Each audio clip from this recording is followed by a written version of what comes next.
أعوذ بالله من الشيطان الرجيم بسم الله الرحمن الرحيم رب اشرح لي صدري ويسر لي أمري واحلل عقدة من لساني يفقه قولي رب زدني علما اللهم فقهنا في الدين اللهم انفعنا بما علمتنا وعلمنا ما ينفعنا وزدنا علما.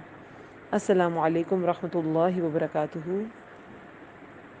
آج کا ہمارا لیسن آیت نمبر 42 سے 60 تک ہے، سورۃ الروم، پارہ ہے 21، ترجمہ اور تفسیر انشاءاللہ ساتھ ساتھ کرتے ہیں انشاءاللہ۔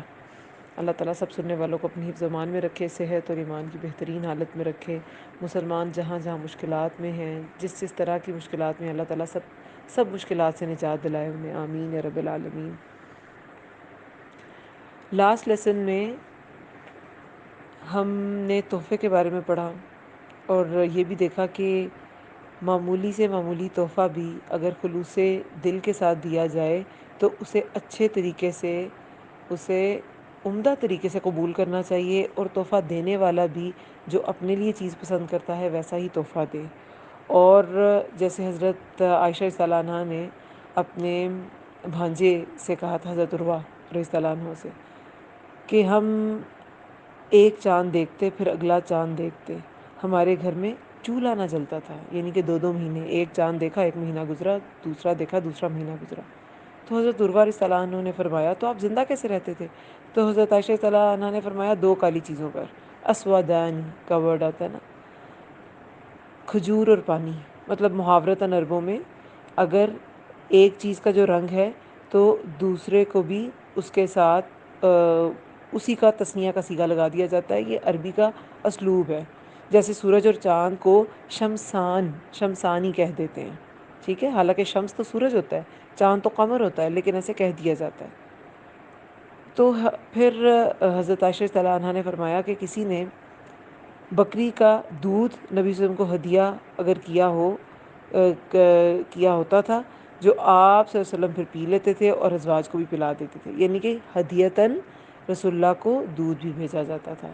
کوئی کھانے کی چیز، جیسے وہ جو ہم نے حدیث مبارکہ پڑھی کہ اگر کوئی مجھے ایک دستی پہ بھی یا ایک بکری کے پائے پہ بھی کہیں پہ کھر لفظ آتا ہے، اس پہ بھی اگر کوئی دعوت دیتا تو میں قبول کرتا، وہ تحفے میں دیتا تو میں تحفہ قبول کر لیتا۔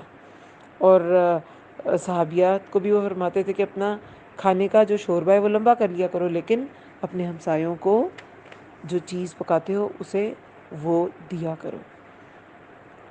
بہرحال اس کے علاوہ جو لاسٹ آیت تھی پچھلے لیسن کی، اس میں تھا ظہر الفساد، ظاہر ہو گیا فساد خشکی میں اور سمندر میں۔ دیکھیں فساد کے بارے میں ڈیٹیل سے ہم نے لاسٹ لیسن میں پڑھا تھا، لیکن اب جو دور فتن جا رہا ہے نا، اس میں اب فساد کے ہم نے مختلف نام رکھ لیے۔ اب فساد کا نام آپ کچھ بھی رکھ لیں، اسے فیشن کہہ لیں، اسے آپ ٹرینڈ کہہ لیں، اسے آپ مصلحت کہہ لیں، اسے آپ زمانے کے ساتھ چلنا کہہ لیں، اسے آپ کچھ بھی کہہ لیں، لیکن جو چیز معاشرے میں بدامنی پیدا کرتی ہے نا، وہ فساد ہی ہوتی ہے۔ وہ کبھی بھی اللہ کے ہاں مقبول نہیں ہوگی، آپ اس کا جو بھی نام رکھ لیں۔ آپ کو پتہ ہے ابو موسیٰ اشعری رضی اللہ عنہ سے روایت ہے، وہ فرماتے ہیں کہ رسول اللہ نے فرمایا میری امت کے کچھ لوگ ضرور شراب پئیں گے، مگر وہ شراب کا نام کچھ اور رکھ دیں گے۔ تو اب دیکھیں نا کتنی ایڈکٹیو چیزیں، ایون کہ اب تو چائے کے بارے میں بھی ریسرچ ہے کہ اس میں کیفین بھی نہیں ہوتی۔ یہ انگریز لے کے آئے تھے ہمارے خطے میں رات کو اپنی فوجیوں کو جگانے کے لیے، لیکن اب پتہ چلتا ہے اس میں کیفین بھی نہیں ہے جو نیند کو بھگاتی ہے، اس میں نکوٹین ہے، وہ بھی ایڈکٹیو ہے۔ اور کیسے ہر کوئی ایڈکشن میں پڑا ہے۔ چائے کے جو آپ کہہ لیں جو چائے پینے والے لوگ ہیں، اس کے ایڈکٹیو لوگ ہیں، وہ چائے کے ٹائم پہ ان کے اندر کوئی الارم بجنے لگتے ہیں، وہ پیے بغیر رہ نہیں سکتے۔ خیر یہ تو اب ایک مائنر سطح پہ ہر کوئی پی رہا ہے، اب اس کے بارے میں کیا کہوں، میں کوئی ایسا ورڈک نہیں دے سکتی، لیکن بہرحال شیشہ آ گیا، پتہ نہیں کون سے فلیورڈ سگریٹس آ گئے، اور پتہ نہیں کیا کیا آ گیا۔ ایون کہ کچھ لوگ سرپس اتنے پیتے ہیں کہ انہیں اس کی ایڈکشن ہو جاتی ہے، ٹھیک ہے۔ کچھ جو ہے وہ کچھ اسپریز کی اسمیل کے ساتھ ایڈکٹیو ہو جاتے ہیں، بہت سی چیزیں ہیں۔ تو شراب پئیں گے مگر وہ شراب کا نام کچھ اور رکھ دیں گے. اور اب ایسی بیئرز بھی ہیں جو کہتے نہیں ہیں الکوہلک نہیں ہے، اور پتہ نہیں کیا کیا، اب تو واقعی بڑا کچھ ہے. تو رسول اللہ نے فرمایا کہ وہ شراب پئیں گے، نام کچھ اور رکھ دیں گے. ان کے سروں پر جو چیز سوار ہوگی وہ موسیقی کے آلات ہوں گے یا گانے والیاں ہوں گی. اب ذرا یہ ہیڈ فون سوچیں آپ، ہر وقت سروں کے اوپر. جب میری امت میں یہ چیز آ گئی تو اللہ ان کو زمین پھاڑ کر اندر ڈال دے گا، اور وہ ان کو بندر اور خنزیر بنا دے گا. یعنی کہ ان کی صورتیں مسخ کر دے گا اللہ تعالیٰ. اب یہ کیا سمجھ میں آئی بات؟ جب بھی انسان یہاں پر ہے نا کہ فساد ہو گیا، کس میں؟ خشکی اور سمندر میں. اور یہ ہوا کیوں؟ ہمارے اپنے ہاتھوں کی وجہ سے، ہمارے ہاتھوں کی کمائی کی وجہ سے. کیونکہ ہاتھ سب سے زیادہ انوالو ہوتے ہیں کسی بھی کام میں. ویسے تو ساری سینسز انوالو ہوتی ہیں، لیکن ہاتھ جو ہیں وہ اعلیٰ کار ہوتے ہیں. باقی دماغ بھی کام کر رہا ہے، باقی سینسز بھی کام کر رہی ہیں، لیکن ہاتھ بیسک اعلیٰ کار ہے. ٹھیک ہے، تو پھر کچھ اعمال کا بدلہ اللہ تعالیٰ دیتا ہے تاکہ وہ ہماری طرف لوٹیں، ساروں کا نہیں. اور یہ ہم ڈیٹیل سے پڑھ چکے ہیں. تو سمجھ یہ آئی کہ جب بھی اللہ تعالیٰ کے کسی بھی طرح کے احکامات کی نافرمانی کی جائے گی، اس دین فطرت سے ہٹا جائے گا. جو فطرت اللہ تعالیٰ نے انسان کے اندر بنائی اور جو اس کائنات میں بنا دی، اللہ تعالیٰ کے احکام، چاہے وہ کائنات سے متعلق ہیں، کونی احکامات ہیں، یا شریعت سے متعلق ہیں، شرعی احکامات ہیں، عقائد سے متعلق ہیں، جب بھی اس سے لوگ ہٹ جائیں گے، اس اعتدال کے دین کو چھوڑ کر بے اعتدالی اپنا لیں گے، تو دنیا میں امن نہیں رہے گا، دنیا میں فساد ہو جائے گا. کونی احکامات کائنات سے متعلق، شرعی احکامات جو اللہ تعالیٰ نے وحی کے ذریعے اتارے، اور شریعت جو باقاعدہ مختلف انبیاء کے دور میں اتری، اور اب جو رسول اللہ صلی اللہ علیہ وسلم پہ آخری شریعت اتری وہی شریعت نافذ رہے گی. اللہ تعالیٰ کے ہاں وہی مقبول ہے. تو وہ سارے احکامات جو شریعت میں ہیں وہ شرعی احکامات، ان کو جب چھوڑ کے انسان کسی دوسری طرف جائے گا تو فساد ہی ہوگا. دیکھیے اللہ تعالیٰ کے یہ جو کونی احکامات ہیں کائنات سے متعلق، وہ کیا ہیں؟ اللہ تعالیٰ کے نے پانی کا انتظام کیا. پانی کا انتظام کیا ہے؟ اس کی یہ جو اوشنز ہیں، پھر سیز ہیں، ریورز ہیں، ان سب کا ایک خاص نظام ہے. ٹھیک ہے، ہم پانی کو اگر بے اعتدالی سے استعمال کریں گے تو فساد برپا ہو جائے گا. اور دیکھیں، اب میں نے پہلے بھی ایک ریسرچ شیئر کی تھی تفسیر کے کسی لیکچر میں ہی، کہ انگلینڈ میں کچھ خطے ایسے ہیں جہاں پہ لانز اگانا، لان کو پانی دینا منع کر دیا گیا ہے. وہ ہیلی کاپٹر سے اوپر سرچ کر رہی ہوتی ہیں وہ جو ٹیمز ہیں، اور جہاں پہ کہیں انہیں گرین ایریا نظر آتا ہے تو وہ جا کے ان کو پھر ظاہر ہے کوئی فائن وغیرہ کرتے ہوں گے، ان کو پکڑ لیتے ہیں کہ آپ نے ان کو واٹر کیا تو یہ گرین ہے. پانی ضائع نہیں کرنا. وہاں پہ تھوڑی سی آپ کہہ لیں کہ یہ جو تنگی ہے، اسکیرسٹی، یہ سٹارٹ ہو گئی ہے. چیزیں، پانی کم ہوتا جا رہا ہے. تو یہ ایک اعتدال کا نظام اللہ تعالیٰ نے جو پیدا کیا کہ اعتدال کے ساتھ نہر پہ بھی بیٹھے ہو. تو صحابی کو کہا تھا کہ تم نہر پہ بھی بیٹھے ہو لیکن وضو کے لیے پانی ضائع نہیں کر سکتے. رات دن کے حوالے سے جو اللہ کے احکامات ہیں، قرآن میں کیا ہے کہ دن کو اللہ کا فضل تلاش کرو، رات کو آرام کرو. تو یہ نظام اگر ہم بدلیں گے تو کیا ہے؟ امن نہیں رہے گا. بچے ساری ساری رات چیٹ کریں گے یا پارٹی کریں گے یا کسی بھی صورت میں جاگیں گے تو کیا ہے؟ ہماری یوتھ میں کیا ہے؟ اب ان میں وہ انرجی نہیں ہے، وہ موٹیویشن نہیں ہے، کچھ کر دکھانے کا کوئی جذبہ نہیں ہے. دین کا تو بعد میں آئے گا. دنیا کے میں ہی کچھ کرنے کے وہ اپنے آپ کو سنبھالنے کے قابل نہیں ہے. پھر جانوروں پرندوں کا جو نظام ہے اس میں اگر حلل ڈالیں گے تب بھی فساد ہو جائے گا. جیسے اگر فار ایگزامپل ہم کہیں کہ شیر ہرن کو کیوں کھاتا ہے، ہرن کے لیے ہم حفاظتی اقدامات کرنے شروع کر دیں، تو اللہ تعالیٰ نے پورا ایک ایکو سسٹم بنایا ہے. شیر جو ہے ہرن پہ ڈیپینڈ کرتا ہے، ہرن گھاس پہ ڈیپینڈ کرتی ہے، گھاس سورج پہ ڈیپینڈ کرتا ہے. اس میں سے کوئی ایک چیز بھی جب ہم ہلائیں گے تو وہ ایک پوری نسل، جو ایک پوری اسپیشی ہے، وہ متاثر ہو جائے گی. سارا جو ایکو سسٹم ہے وہ ڈسٹرب ہو جائے گا. تو اسی طرح اللہ کے جو شرعی احکامات ہیں ان کی خلاف ورزی بھی کی جائے گی تو کیا ہوگا؟ فساد ہو جائے گا. اب شرعی احکامات کی خلاف ورزی کیا ہوگی؟ شرعی احکامات کی خلاف ورزی بہت جگہوں پہ ہماری اپنی امت مسلمہ میں اتنی کی جا رہی ہے، باقی تو دنیا میں جہاں کی جا رہی ہے وہ تو خیر کیا کہنے. ایون کہ بڑے افسوس سے کہا جاتا ہے کہ نان مسلمز اس طرح اللہ کے اصولوں کو، کیونکہ وہ تو اللہ کو نہیں مانتے اور اللہ کے اصولوں کو نہیں مانتے، لیکن وہ فطرت تو اللہ نے رکھی ہے نا انسان کے اندر، تو وہ فطرہ کو تو مانتے ہیں نا. اور فطرتاً تو ایک سلیم جو اللہ تعالیٰ نے ہر انسان کو اس کے اندر ضمیر رکھا ہے اور اس کی سلیم فطرت بنائی ہے، اس کے تحت نہ وہ دھوکہ دیتے ہیں، نہ وہ جھوٹ بولتے ہیں، نہ وہ وعدہ توڑتے ہیں، وہ یہ سب کچھ نہیں کرتے. لیکن ہم جن کے پاس شریعت ہے، قرآن ہے، حدیث ہے، ہم کیا کرتے ہیں؟ ہم ان سب چیزوں سے ہٹتے ہیں اور پھر ہم فساد پیدا کرتے ہیں. معیشت میں اگر سود لے لیں گے تو کیا ہوگا؟ فساد ہوگا. تو معیشتی معاشی نظام جو ہے خراب ہو جائے گا. خاندانی اگر نظام ہے اس میں اللہ تعالیٰ نے کہا صلہ رحمی کرو، نہیں کریں گے تو کیا ہوگا؟ فساد ہو جائے گا. خاندانی نظام دھرم بھرم ہو جائے گا. پھر معاشرے میں، سوسائٹی میں آپ کا ایفائے عہد نہیں رہا، امانت داری نہیں رہی، کسی کے پاس چیز رکھوائی یا کوئی ذمہ داری کسی کو دی، کسی کو کوئی سیکرٹ بتایا، کوئی سیکرٹلی کام کہا اور وہ اس کا اشتہار لگا دے، امانت داری تو نہ رہی، تو اس معاشرے میں کیا امن ہوگا؟ فساد ہو جائے گا. وعدہ کر کے کوئی مکر جائے تو کیا ہوگا؟ فساد ہوگا. اب تو لکھت پڑھت کر کے لوگ مکر جاتے ہیں. پھر ازدواجی زندگی دیکھ لیں، اس میں اگر عورت مرد اپنا رول نہیں نبھائیں گے تو کیا ہوگا؟ فساد ہوگا. پھر اللہ تعالیٰ نے یہ جو صفائی ایمان کا حصہ ہے، اس میں اگر ہم اپنے انوائرمنٹ کی حفاظت نہیں کرتے، اس کو امانت کی طرح استعمال نہیں کرتے، اس کو بہت زیادہ بے عدلی اور بے ترتیبی کے ساتھ استعمال کرتے ہیں، تو ماحول آلودہ کر دیں گے ہم. اور پھر کیا ہوگا؟ وہ بھی فساد ہے. ہر چیز جو اللہ تعالیٰ نے، ہر حکم جو نازل کیا وہ کسی نہ کسی لاجک کے تحت نازل کیا، اور اگر اس سے ہم ہٹیں گے تو پھر ظاہر ہو جائے گا فساد. فی البر والبحر، خشکی میں بھی اور سمندر میں بھی. تو اللہ تعالیٰ کچھ کچھ اعمال کا مزہ چکھاتا ہے جو انسانوں نے کیے تاکہ وہ لوٹ آئیں، تاکہ وہ باز آ جائیں، وہ اللہ تعالیٰ کی طرف لوٹیں. اب جو اللہ تعالیٰ کی طرف لوٹے نہیں، جنہوں نے توبہ نہیں کی، جنہوں نے اللہ تعالیٰ کے احکامات کی پابندی نہیں کی، ان کو دیکھ کے بھی انسان کو بہت عبرت ملتی ہے. اس لیے اللہ تعالیٰ نے کہا یہاں پر قل سیرو.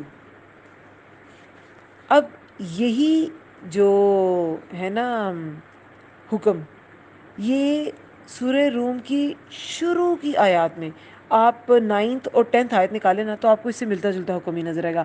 قل سیرو، کہہ دیجئے چلو پھرو، فی الارض زمین میں، فانظرو پھر دیکھو، کیفا کیسا، کانا ہوا، عاقبۃ الذین انجام ان لوگوں کا جو من قبل پہلے تھے، یعنی ان سے پہلے تھے، مکہ والوں سے پہلے تھے آف کورس. کانا تھے اکثرہم اکثر ان کے مشرکین مشرک. ٹھیک ہے. پھر آگے فَأَقِم تو قائم رکھیے، وجہ کا چہرہ اپنا، للدین القیم دین درست کے لیے، من قبلی اس سے پہلے، ان کے یاتیا آ جائے، یوم اللہ وہ دن، لا نہیں، مرد کوئی ٹلنا، رد کوئی رد ہونا، کوئی ٹلنا، لہو اس کے لیے، من اللہ اللہ کی طرف سے، یوم اذین یصدعون اس دن، یصدعون وہ جدا جدا ہوں گے. اب یہ 9-10 ذرا آیات دیکھیں سورہ روم کی، اس میں کیا تھا؟ اولم یسیروا فی الارض، کیا بھلا نہیں وہ چلے پھرے تو وہ دیکھتے کیسا ہوا انجام ان کا جو پہلے تھے، ان سے پہلے تھے وہ زیادہ شدید ان سے قوت میں، اور انہوں نے ادھیڑا تھا. اثارو، تثیرو کیا ہوتا ہے؟ کاشت کرنا. تو اثارو انہوں نے ادھیڑا تھا زمین کو، انہوں نے آباد کیا تھا زیادہ اس سے جو انہوں نے آباد کیا، یعنی مکہ والوں سے زیادہ وہ لوگ ڈیولپڈ تھے، پروگریس انہوں نے زیادہ کر رکھی تھی. اور آئے ان کے پاس رسول، ان کے ساتھ واضح دلائل کے، ان کے پاس بھی رسول آئے، لیکن تو نہ تھا اللہ کہ وہ ظلم کرتا ان پر، اور لیکن تھے وہ اپنی جانوں پر وہ ظلم کرتے. اب یہاں بھی یہی ہے کہ چلو پھرو زمین میں.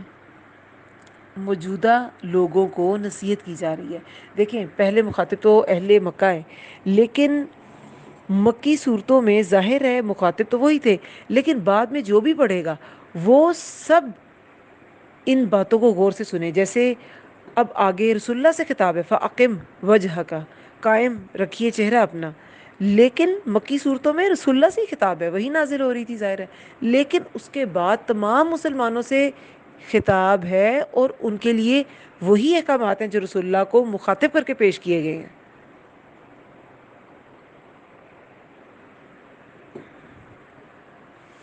اب یہاں پر 42 آیت میں مکہ والوں کو اور اس کے بعد سب لوگ جو بھی پڑھے انہیں نصیحت کی جا رہی ہے کہ پہلی اقوام تم ذرا چل پھر کے دیکھو. چلنا پھرنا کون سا؟ وہی جو ہم پہلے ڈسکس کر چکے کہ صرف حصی سیر نہیں، قلبی سیر. دل بھی آپ کا سٹر کریں. آپ کی جو سیر ہے وہ صرف سیر برائے سیر، سیر برائے انجوائمنٹ، برائے انٹرٹینمنٹ نہ ہو. اس میں آپ تدبر ضرور کریں، چیزوں پر غور و فکر ضرور کریں. تو جب آپ غور و فکر کریں گے تو آپ کو بہت سی ایسی نیشنز، بہت سی ایسی قومیں مل جائیں گی جن کا انجام بہت برا ہوا، اور وہ مشرک تھے. اکثریت کا گناہ کیا تھا؟ اکثر ان کے مشرک تھے. اکثریت کا گناہ شرک کرنا تھا. تو اس سے باز آ جاؤ.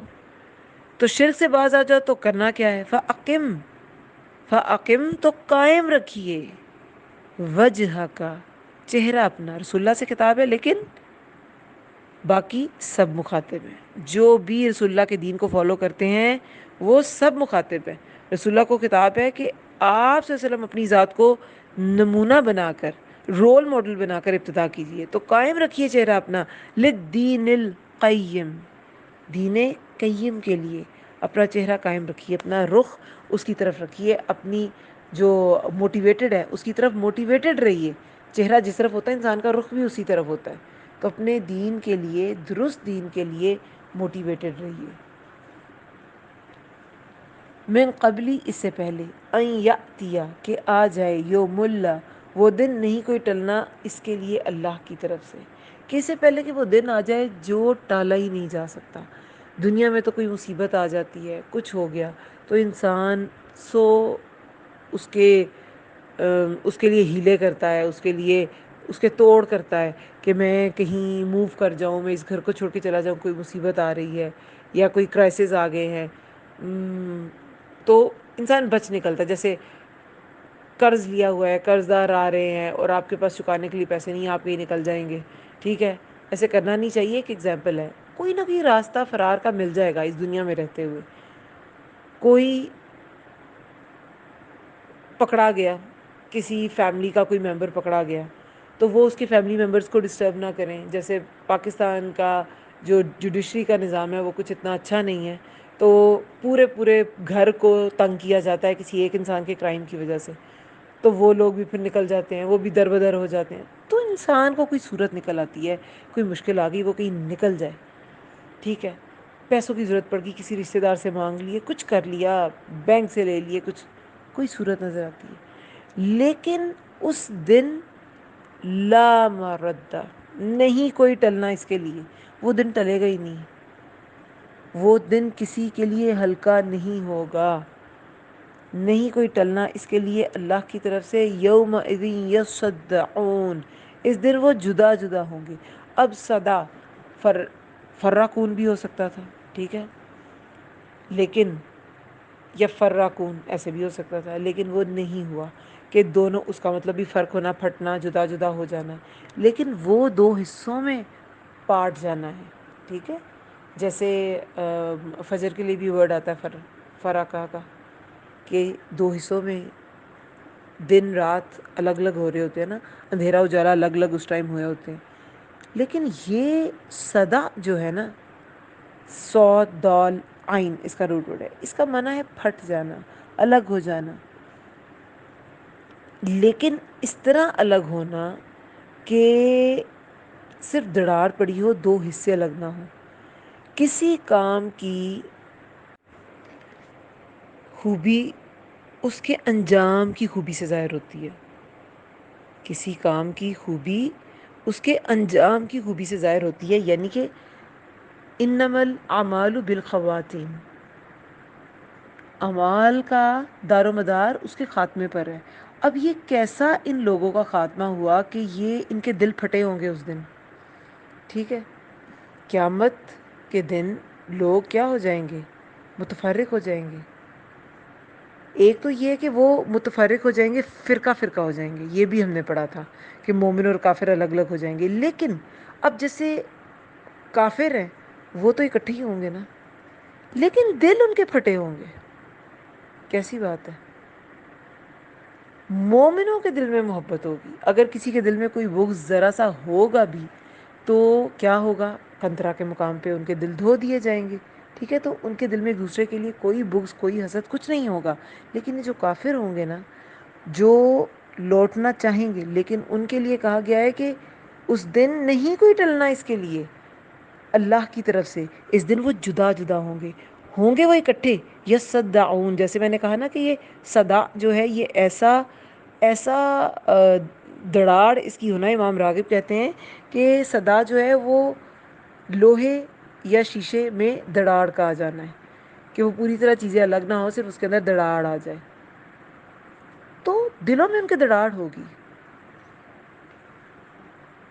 دکھنے میں اکٹھے ہوں گے لیکن دلوں میں دراڑ. جبکہ جنتیوں کے لیے کیا آتا ہے کہ جنت میں سب ایک دوسرے کا ہاتھ پکڑے ہوئے داخل ہوں گے. یہ بھی آتا ہے جنت والوں کے لیے. تو پھر صدا کیا ہوا؟ ساتھ رہتے ہوئے پھٹے ہوئے ہونا، پھٹے ہونا. امام راغب رحم اللہ کا بلکہ آپ لکھ لیں کوٹ، وہ کہتے ہیں کہ صدا کا معنی ہے ٹھوس اجناس، جیسے لوہے شیشے میں شگاف ہونا. یہ باقاعدہ اس کا مطلب انہوں نے کوٹ کیا ہے. تو اللہ تعالیٰ نے قرآن میں جو مختلف آیات میں ملتے جلتے معنی ہیں لیکن تھوڑے سے ڈفرینس کے ساتھ ورڈز آئے ہیں نا، تو اس میں یقیناً تدبر کی کوئی نہ کوئی بات ہے. ٹھیک ہے. اچھا، پھر 44 آیت میں ہے من، جس نے کفرا کفر کیا، فعلیہ تو اسی پر ہے کفرہ کفر اس کا، ومن عملا اور جس نے عمل کیا، صالحا نیک، فلانفسہم یمہدون، فا تو لی لیے، انفسہم نفسوں کے، ہم اپنے، ان کے نفسوں کے لیے. لیکن اردو میں ان کے نہیں، اپنے ہی، کہ وہ اپنے نفسوں کے لیے. اس میں کیا معنی بنا؟ جس نے کفر کیا تو اسی پر ہے کفر اس کا، ومن عاملہ اور جس نے عمل کیا، صالحا نیک، تو اپنے ہی نفسوں کے لیے. فلی لی لیے، فلی انفسہم تو اپنے ہی نفسوں کے لیے، یمہدون وہ راہ ہموار کرتے ہیں. اب اس کا کیا مطلب ہے؟ دیکھیں،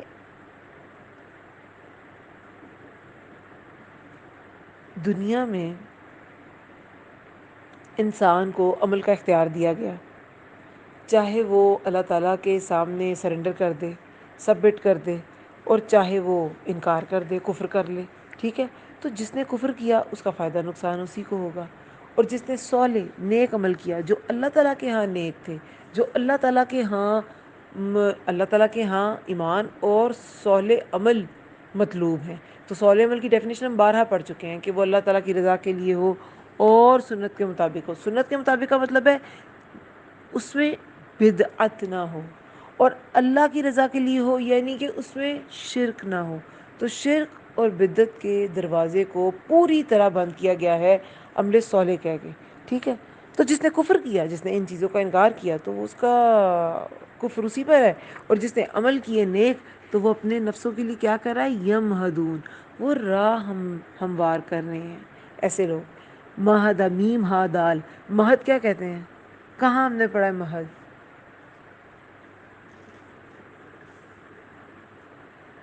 مہد سے لحد تک علم حاصل کرو، ہم نے پڑھا ہے نا. تو مہد کس چیز کا نام ہے؟ بچھونے کا. اب وہ گود کے لیے بھی مہد آتا ہے، پنگوڑے کے لیے بھی، پنگوڑے سے قبر تک علم حاصل کرو، یہ اس کا ترجمہ کیا جاتا ہے اس حدیث کا. تو پنگوڑے کے لیے بھی مہد آتا ہے، گود کے لیے بھی مہد آتا ہے. یعنی کہ جب بھی ہم خود لیٹیں تب بھی ہم اپنا بستر وغیرہ ٹھیک کرتے ہیں، بچے کو لٹائیں تب بھی اس کا پنگوڑا یا اس کا بستر پہلے ٹھیک کرتے ہیں. تو ہموار کرنا، اس کی سینس میں ورڈ یوز ہوتا ہے. اب یہاں پر کیا ہموار کرنے کی سینس میں یوز ہو رہا ہے؟ یہ جو آخرت کا ہمارا راستہ ہے نا، چاہے وہ قبر میں ہمارا سٹے ہے، چاہے وہ پل صراط پہ ہمارا راستہ ہے، چاہے وہ آخرت میں ہماری پوچھ ہے میدان حشر میں، وہ سارے راستے ہم ہموار کر رہے ہیں دنیا کے چھوٹے چھوٹے عمل سے، لیکن ہو عمل صالح، ہو وہ اللہ کے لیے، ہو وہ سنت کے مطابق۔ تو جس نے اس کا کفر کیا اور اللہ تعالیٰ کا کفر کیا تو وہ اسی پر ہے۔ اس نے عمل صالح کا جس نے انکار کیا تو پھر وہ اس کے لیے اس کی قبر میں اس کے آگے کی جو منزلیں ہیں اس میں کوئی ہمواری نہیں ہے، لیکن نیک لوگ وہ اپنے ہی نفسوں کے لیے راہ ہموار کر رہے ہیں۔ پھر آگے 45 آیت میں ہے لیجزی الذین، تاکہ وہ بدلہ دے الذین ان کو جو آمنوا ایمان لائے، وعملوا الصالحات اور انہوں نے عمل کیے نیک، من فضلی اپنے فضل سے، انہو بے شک وہ لا یحب الکافرین نہیں وہ پسند کرتا کافروں کو۔ قیامت کے دن جیسے سب لوگ الگ الگ ہو جائیں گے نا، اور جو اکٹھے ایک گروہ میں ہوں گے کافروں میں سے، تو وہ بھی ان کے دل جدا جدا ہوں گے، دل ان کے پھٹے ہوئے ہوں گے، اس میں دڑاڑ ہوگی دلوں میں، یہ سارا سسٹم۔ لیکن جو مومن ہیں جنہوں نے عمل کیے نیک، تو وہ اپنے ہی نفسوں کے لیے راہ ہموار کر رہے ہیں۔ یہ سارا سسٹم اللہ تعالیٰ نے کیوں بنایا؟ لیجزی الذین، تاکہ وہ بدلہ دے ان کو جو ایمان لائے اور عمل صالح کیے۔ دنیا میں کسی بھی نیک عمل کی جزا پوری نہیں ملے گی، اللہ تعالیٰ نے اس کے لیے آخرت رکھی ہے، اور کافروں نے جو بد اعمال کیے یا ایمان نہیں لے کر آئے تو اس کا وبال ان پہ پوری طرح نہیں آئے گا، اس کے لیے اللہ نے قیامت رکھی۔ تو مومنوں کے لیے تو جنت ہے، لیکن جنت حاصل کرنے کے لیے صرف نیکیاں کافی نہیں ہیں۔ ایک تو جو اللہ تعالیٰ نے فرما دیا کہ انہوں نے نیک عمل کیے اور وہ اپنے ہی نفسوں کے لیے راہ ہموار کر رہے ہیں، مہاد جیسے میں نے کہا بچھونا ہوتا ہے، اور یمہدون جیسے ہم بچھونا درست کرتے ہیں تو وہ کس کے لیے؟ اپنی راہ ہموار کرنے کی سینس میں یوز ہو رہا ہے، تو وہ تو اپنی راہ ہموار کر رہے ہیں، لیکن صرف عمل صالح کافی نہیں ہے۔ صرف عمل صالح کی وجہ سے کوئی بھی انسان جنت میں نہیں جا سکے گا۔ رسول اللہ نے ایک بار صحابہ سے کہا کہ جنت میں ہر انسان اللہ کی رحمت کی وجہ سے جنت میں جائے گا، تو اپنے اعمال کی وجہ سے نہیں۔ تو صحابہ نے پوچھا کہ آپ کے اعمال کی وجہ سے بھی آپ جنت میں نہیں جائیں گے؟ تو انہوں نے کہا نہیں، میں بھی اللہ کی رحمت کی وجہ سے جنت میں جاؤں گا، تو باقی کیا رہ گیا؟ تو جنت حاصل کرنے کے لیے صرف نیکیاں کافی نہیں ہیں، اس کے لیے دو چیزیں چاہیے۔ ایک انسان کی طرف سے ہے، وہ ہے عمل صالح، اور ایک اللہ کی طرف سے فضل اور کرم ہے۔ اللہ کے فضل اور کرم کے بغیر انسان کو جنت نہیں مل سکتی۔ یہ الٹیمیٹلی اللہ کا فضل ہوگا، کیونکہ جنت جیسی چیز کی قیمت انسان اپنے عمل سے ادا کر ہی نہیں سکتا۔ تو اللہ تعالیٰ نے یہ سارا سسٹم اس لیے بنایا، یہ جنت دوزخ اس لیے بنائی، اور کافروں اور مومنوں کا نظام، ان کے اعمال کا حساب کتاب اس لیے بنایا تاکہ وہ جو ایمان لائے، انہوں نے نیک عمل کیے، انہیں وہ اپنے فضل سے بدلا دے، انہیں اپنے فضل سے جنت میں داخل کر دے، اور کافروں کو انہ لا یحب الکافرین، بے شک وہ نہیں پسند کرتا کافروں کو۔ ومن آیاتہ، اور اس کی نشانیوں میں سے ہے، ان یرسلا، کہ وہ بھیجتا ہے، الریاح، وہ بھیجتا ہے ہوائیں، مبشرات، مبشرات و خوشخبری دینے والیاں۔ بشارت کیا ہوتی ہے؟ خوشخبری۔ بشر المؤمنین، مومنوں کو خوشخبری دے دیجئے، تو مبشر خوشخبری دینے والا، مبشرہ اگر گولتا آخر میں آ جائے تو خوشخبری دینے والی، خواتین کا نام بھی ہے مبشرہ۔ یہاں پہ ہواؤں کے لیے ہے تو مبشرات، یہ مونس کے صیغے کی جمع استعمال ہوئی ہے یہاں پہ، کہ وہ بھیجتا ہے ہوائیں مبشرات، ولی یذیقکم، تاکہ وہ، اور تاکہ وہ، وا اور، لی تاکہ، یو وہ، ذیقہ ذوق سے، زال واو قاف، وہ چکھائیں، کم تمہیں، تم سب کو، من رحمتہ اپنی رحمت سے، ولی تجری الفلک، اور تاکہ چلیں فلک، فلک کیا ہے؟ کشتیاں، بھی امر ہی اس کے حکم سے، ولی تبتغوا، اور تاکہ تم تلاش کرو، من فضلہ اس کے فضل میں سے، ولعلکم، اور تاکہ تم، تشکرون تم شکر ادا کرو۔ اب یہاں پر اللہ تعالیٰ نے کیا فرمایا ہے؟ دوبارہ سے نشانیوں کا ذکر ہے۔ سورۃ الآیات ہے نا، بار بار نشانیوں کا ذکر ہے۔ اچھا اس کو پچھلے لیکچرز میں نے کہا کہ یہ سورہ عنکبوت کا مثنیٰ ہے۔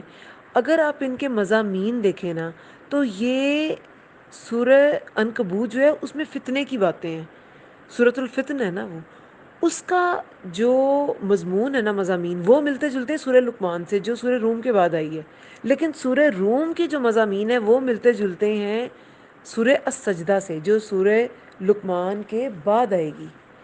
تو مضامین کے اعتبار سے سورہ الروم جو ہے نا وہ سورہ السجدہ کا مثنیٰ ہے، سورہ السجدہ کا جوڑا ہے، اس میں بھی ایسی ہی نشانیوں کا بار بار ذکر کیا جائے گا۔ تو یہاں بھی نشانیوں کا ذکر کیا گیا ہے کہ، اور اس کی نشانیوں میں سے ہے کہ وہ بھیجتا ہے ہوائیں۔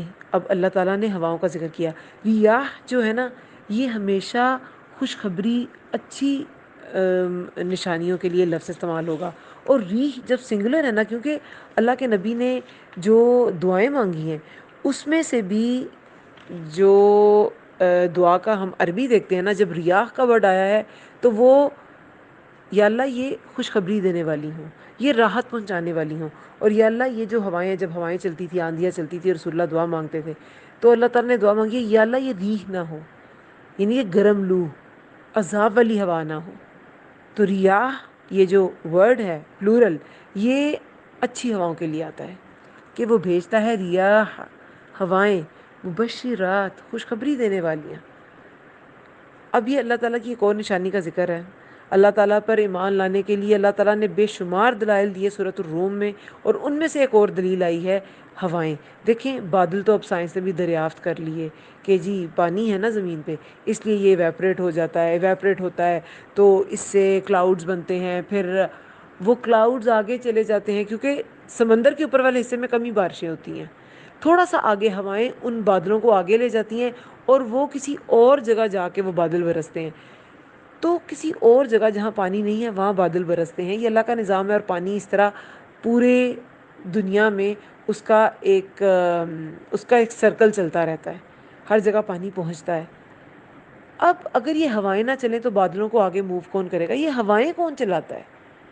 ہواؤں کا کون سا سورس ہے؟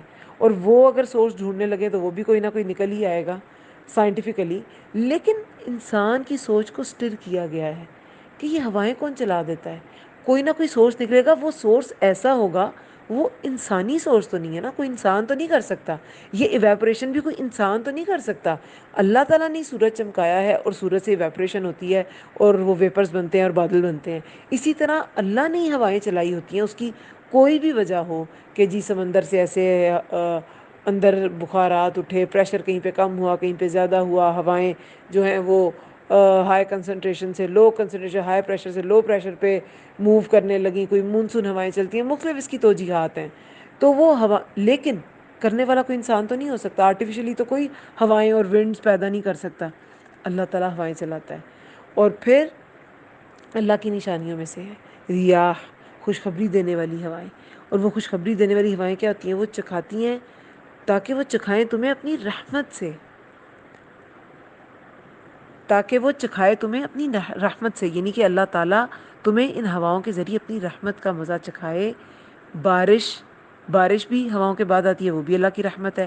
اس کے علاوہ یہ جو ہواؤں کی وجہ سے کشتیاں چلتی ہیں وہ بھی تو اللہ تعالیٰ کی رحمت ہے کہ کشتیاں چلانے میں یہ ہوائیں مدد کرتی ہیں، وہ چل نہیں سکتی اگر ہوا نہ ہو، اور یہ کشتیاں چلیں گی تو تم ایک جگہ سے دوسری جگہ، پہلے تو دیکھیں سورس ہی سمندر میں نیویگیٹ کرنے کا، موو کرنے کا، باہر میں موو کرنے کا کشتیاں سورس ہوتی تھیں، ہوائی جہاز تو نہیں ہوتے تھے نا، شروع میں تو کشتیاں ہوتی تھیں، اور کچھ جگہوں پہ ابھی بھی کشتیاں چلتی ہیں، اور کچھ لوگ تو موٹر والی وہ جو دوسرے شپس ہیں انجن والے وہ تو چلاتے بھی نہیں ہیں، یہ جو سیلنگ بوٹس ہوتی ہیں جس میں بادبان لگے ہوتے ہیں وہ والے چلا رہے ہوتے ہیں، تو وہ تو بالکل ہی نہیں چلیں گی۔ یہ جو پوری اس کا ارتھ کا، اور ارتھ کا تو ٹور نہیں، پورے مطلب وہ ایک خاص خطہ ہے، اس سڈنی سے جو اس لڑکی نے 16 ایئرز اولڈ لڑکی تھی، اس نے پورا چکر لگایا تھا، تو وہ کیا تھا؟ وہ ایسی بوٹ تھی چھوٹی سی بوٹ تھی، سیلنگ بوٹ تھی، اس لیے تو اس کا ورلڈ ریکارڈ میں پھر نام آیا. تو اسے پھر ہواؤں کی وجہ سے وہ چلتی تھی. تھوڑی بہت اس میں بھی موٹر ہو، لیکن بہرحال وہ کوئی بڑی شپ نہیں تھی، چھوٹی سی سیلنگ بوٹ تھی. ہواؤں سے وہ چلتی تھی، اور کتنی بار وہ اتنی تیز ہوائیں ہو جاتی تھیں کہ وہ الٹ بھی جاتی تھی کشتی. لیکن جب کشتی کے اندر ویکیوم ہوگا تو ہوا نے اوپر آ جانا ہے، تو وہ کشتی پھر آخر اس ویکیوم کی وجہ سے سیدھی بھی ہو جاتی تھی. کچھ کچھ دیر بعد، کتنے کتنے منٹ وہ الٹی ہی رہتی تھی. اور وہ ایک چھوٹا سا جو کیبن تھا، اس میں وہ جو لڑکی تھی وہ بند رہتی تھی. جیسیکا واٹسن تھا اس کا نام. تو ورلڈ ریکارڈ اس نے بنایا تھا. تو یہ سارا، یہ جو کشتیوں میں چلنے چلانے کا نظام ہے، یہ اللہ تعالیٰ کی ہونے کی ایک بہت بڑی نشانی ہے. اللہ تعالیٰ خوشخبریاں دیتا ہے ان ہواؤں کے ذریعے. جو کشتیاں چلانے والے ہیں ان کے لیے بھی خوشخبریاں ہیں. پھر ہوائیں جب چلتی ہیں تو بارش رحمت ہوتی ہے، وہ بھی ایک خوشخبری ہے. پھر جب اللہ تعالیٰ کا فضل تلاش کرنے لوگ نکلتے ہیں، کشتیوں میں موو کرنے کے لیے بھی آپ کو ہوائیں چاہیے، اور کشتیوں میں اللہ کا فضل تلاش کرنے ذریعے معاش کے لیے آپ نے موو کرنا ہے، تب بھی آپ کو ہوائیں چاہیے. کشتیوں میں آپ کو جا کے اگر سمندر کے اندر سے ہی کچھ نکالنا ہے، جیسے کہ کچھ لوگوں کا جو پروفیشن ہے وہ سمندر کے اندر چیزیں نکالنے سے ریلیٹڈ ہوتا ہے. کچھ فشنگ کرتے ہیں، کچھ اندر سے موتی اور جو دوسری اس طرح کی چیزیں ہیں وہ نکالتے ہیں. تو یہ سب کچھ ڈپینڈ کر رہا ہوتا ہے اللہ تعالیٰ کی رحمت پر، اللہ تعالیٰ کی بھیجی جانے والی ہواؤں پر. تو یہ اللہ تعالیٰ کی ایک نشانی ہے بہت بڑی.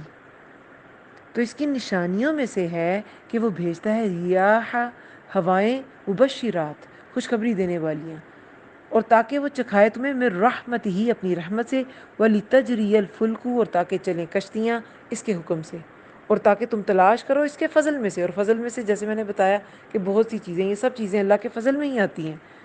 اور پھر وَلَعَلَّكُمْ تَشْكُرُونَ، اور تاکہ تم شکر ادا کرو. اللہ تعالیٰ نے جو بھی فضل انسان پہ کیے وہ اسی لیے کیے تاکہ اللہ تعالیٰ دیکھیں، چیک کریں کہ شکر کون ادا کرتا ہے اور شیخیاں کون بگاڑتا ہے. جب اسے فضل میرا ملے گا تو کون سا انسان میرا شکر ادا کرے گا، کون سا بندہ میرا شکر ادا کرے گا، اور کون سا بندہ جو ہے وہ اسے اپنی محنت کا کمال سمجھے گا، قارون کی طرح، کہ یہ میرے علم کی وجہ سے ہے، جو فضل میرے پہ ہے یہ میرے علم کی وجہ سے ہے. اور کون اسے میرا فضل سمجھے گا؟ جو اللہ کا شکر ادا کریں گے تو اللہ انہیں اور زیادہ دے گا. زیادہ دیتے دیتے دیتے آخر انہیں وہ فضل بھی ملے گا جو اللہ تعالیٰ نے آخرت کے لیے سیکیور کر رکھا ہے، جس کے بارے میں ابھی ہم نے بات کی، جنت، جو اللہ کے فضل کی وجہ سے ہی ملے گی. وَلَقَدْ، اور البتہ تحقیق، ارسلنا، بھیجا ہم نے، من قبلک، آپ سے پہلے، رسولاً، کئی رسولوں کو. رسول رسول کی جمع ہے، تو یہ رسولاً کئی رسولوں کو. الی قومہم، طرف ان کی قوم کے. فجاؤہم، تو وہ، فا تو کے لیے، جاء وہ لائے، ہم ان کے پاس یعنی ان قوموں کے پاس، بالبینات، واضح نشانیاں. فانتقمنا، تو انتقام لیا ہم نے، من الذین، ان سے جنہوں نے، اجرموا، جرم کیا، وکانا، اور ہے، حقاً، حق، علینا، ہم پر، نصر المؤمنین، مدد کرنا مومنوں کی. اب اللہ تعالیٰ رسول اللہ سے کیا فرما رہے ہیں کہ آپ سے پہلے بھی ہم نے کئی رسولوں کو بھیجا، آپ پریشان نہ ہوں. یہ لوگوں کا وتیرہ رہا ہے، جب بھی رسول اللہ کا پیغام انہیں دیتے تھے تو وہ جرم کرتے تھے، وہ اللہ کے حکم کا انکار کرتے تھے. تو اللہ تعالیٰ رسول اللہ کو بتا رہے ہیں کہ پہلے لوگ بھی، پہلے رسول، پہلے لوگوں کے پاس بھی رسول جو ہیں وہ واضح نشانیاں، بینات کے ساتھ آئے، لیکن وہ نہ مانے. جب وہ نہ مانے تو ہم نے انتقام لیا. ناکامہ کیا ہوتا ہے؟ کسی چیز کو برا سمجھنا. اور انتقام کیا ہوتا ہے؟ جس کو برا سمجھے تو اس کا پھر بدلہ لیں، اس کا انتقام لیں، یہ ہوتا ہے انتقام. تو اللہ نے انتقام لیا، ان کی بینات پر ایمان نہ لانے کو برا سمجھا، اور پھر برا سمجھنے کی وجہ سے ان کو اس کا بدلہ بھی دیا. کیوں بدلہ دیا؟ انہوں نے جو جرم کیا تھا. جرم کیا ہوتا ہے؟ عام ہم جو لغوی معنی ہے ممنوعات کا ارتکاب، جو ممنوع چیزیں ہیں وہ جب ہم اس کے مرتکب ہوتے ہیں، عام ہمارے لاز میں، دنیا کے لاز میں بھی، تو ہم مجرم ہوتے ہیں. قوانین کو توڑنے والا مجرم ہوتا ہے. شریعت میں کون مجرم ہوتا ہے؟ ہر وہ فعل کرے جو کرتا ہے جس پر گناہ لازم آئے، وہ مجرم ہے. جرم کا لفظ ہوتا ہے، اس کا لفظی معنی ہے قطع کرنا، کاٹنا. تو اللہ تعالیٰ اور اس کے پیغمبر کی تعلیمات کو جو کاٹ دے تو وہ مجرم ہے، جرمہ، جو جرمہ کرے، جو جرم کرے تو وہ مجرم ہے۔ انہوں نے جرم کیا، اللہ تعالیٰ کی اور اس کے بھیجے ہوئے رسولوں کی تعلیمات کا انکار کیا، تو اللہ نے انتقام لیا، اور اس کی بے شمار ہم نے مثالیں پڑھی۔ ہود علیہ السلام کی قوم،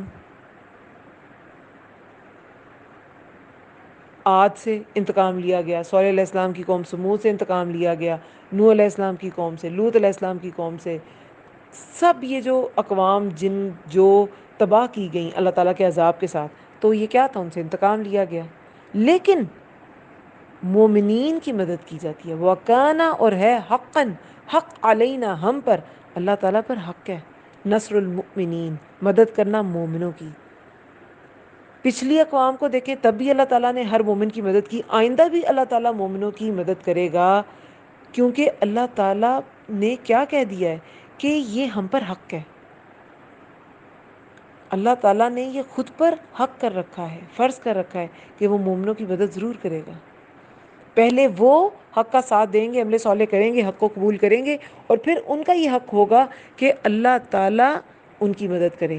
جیسے مٹھی بھر تھے، لیکن نوح علیہ السلام کی کشتی میں وہ مٹھی بھر جو مومنین تھے وہ بچا لیے گئے، اللہ کی مدد آ گئی نا۔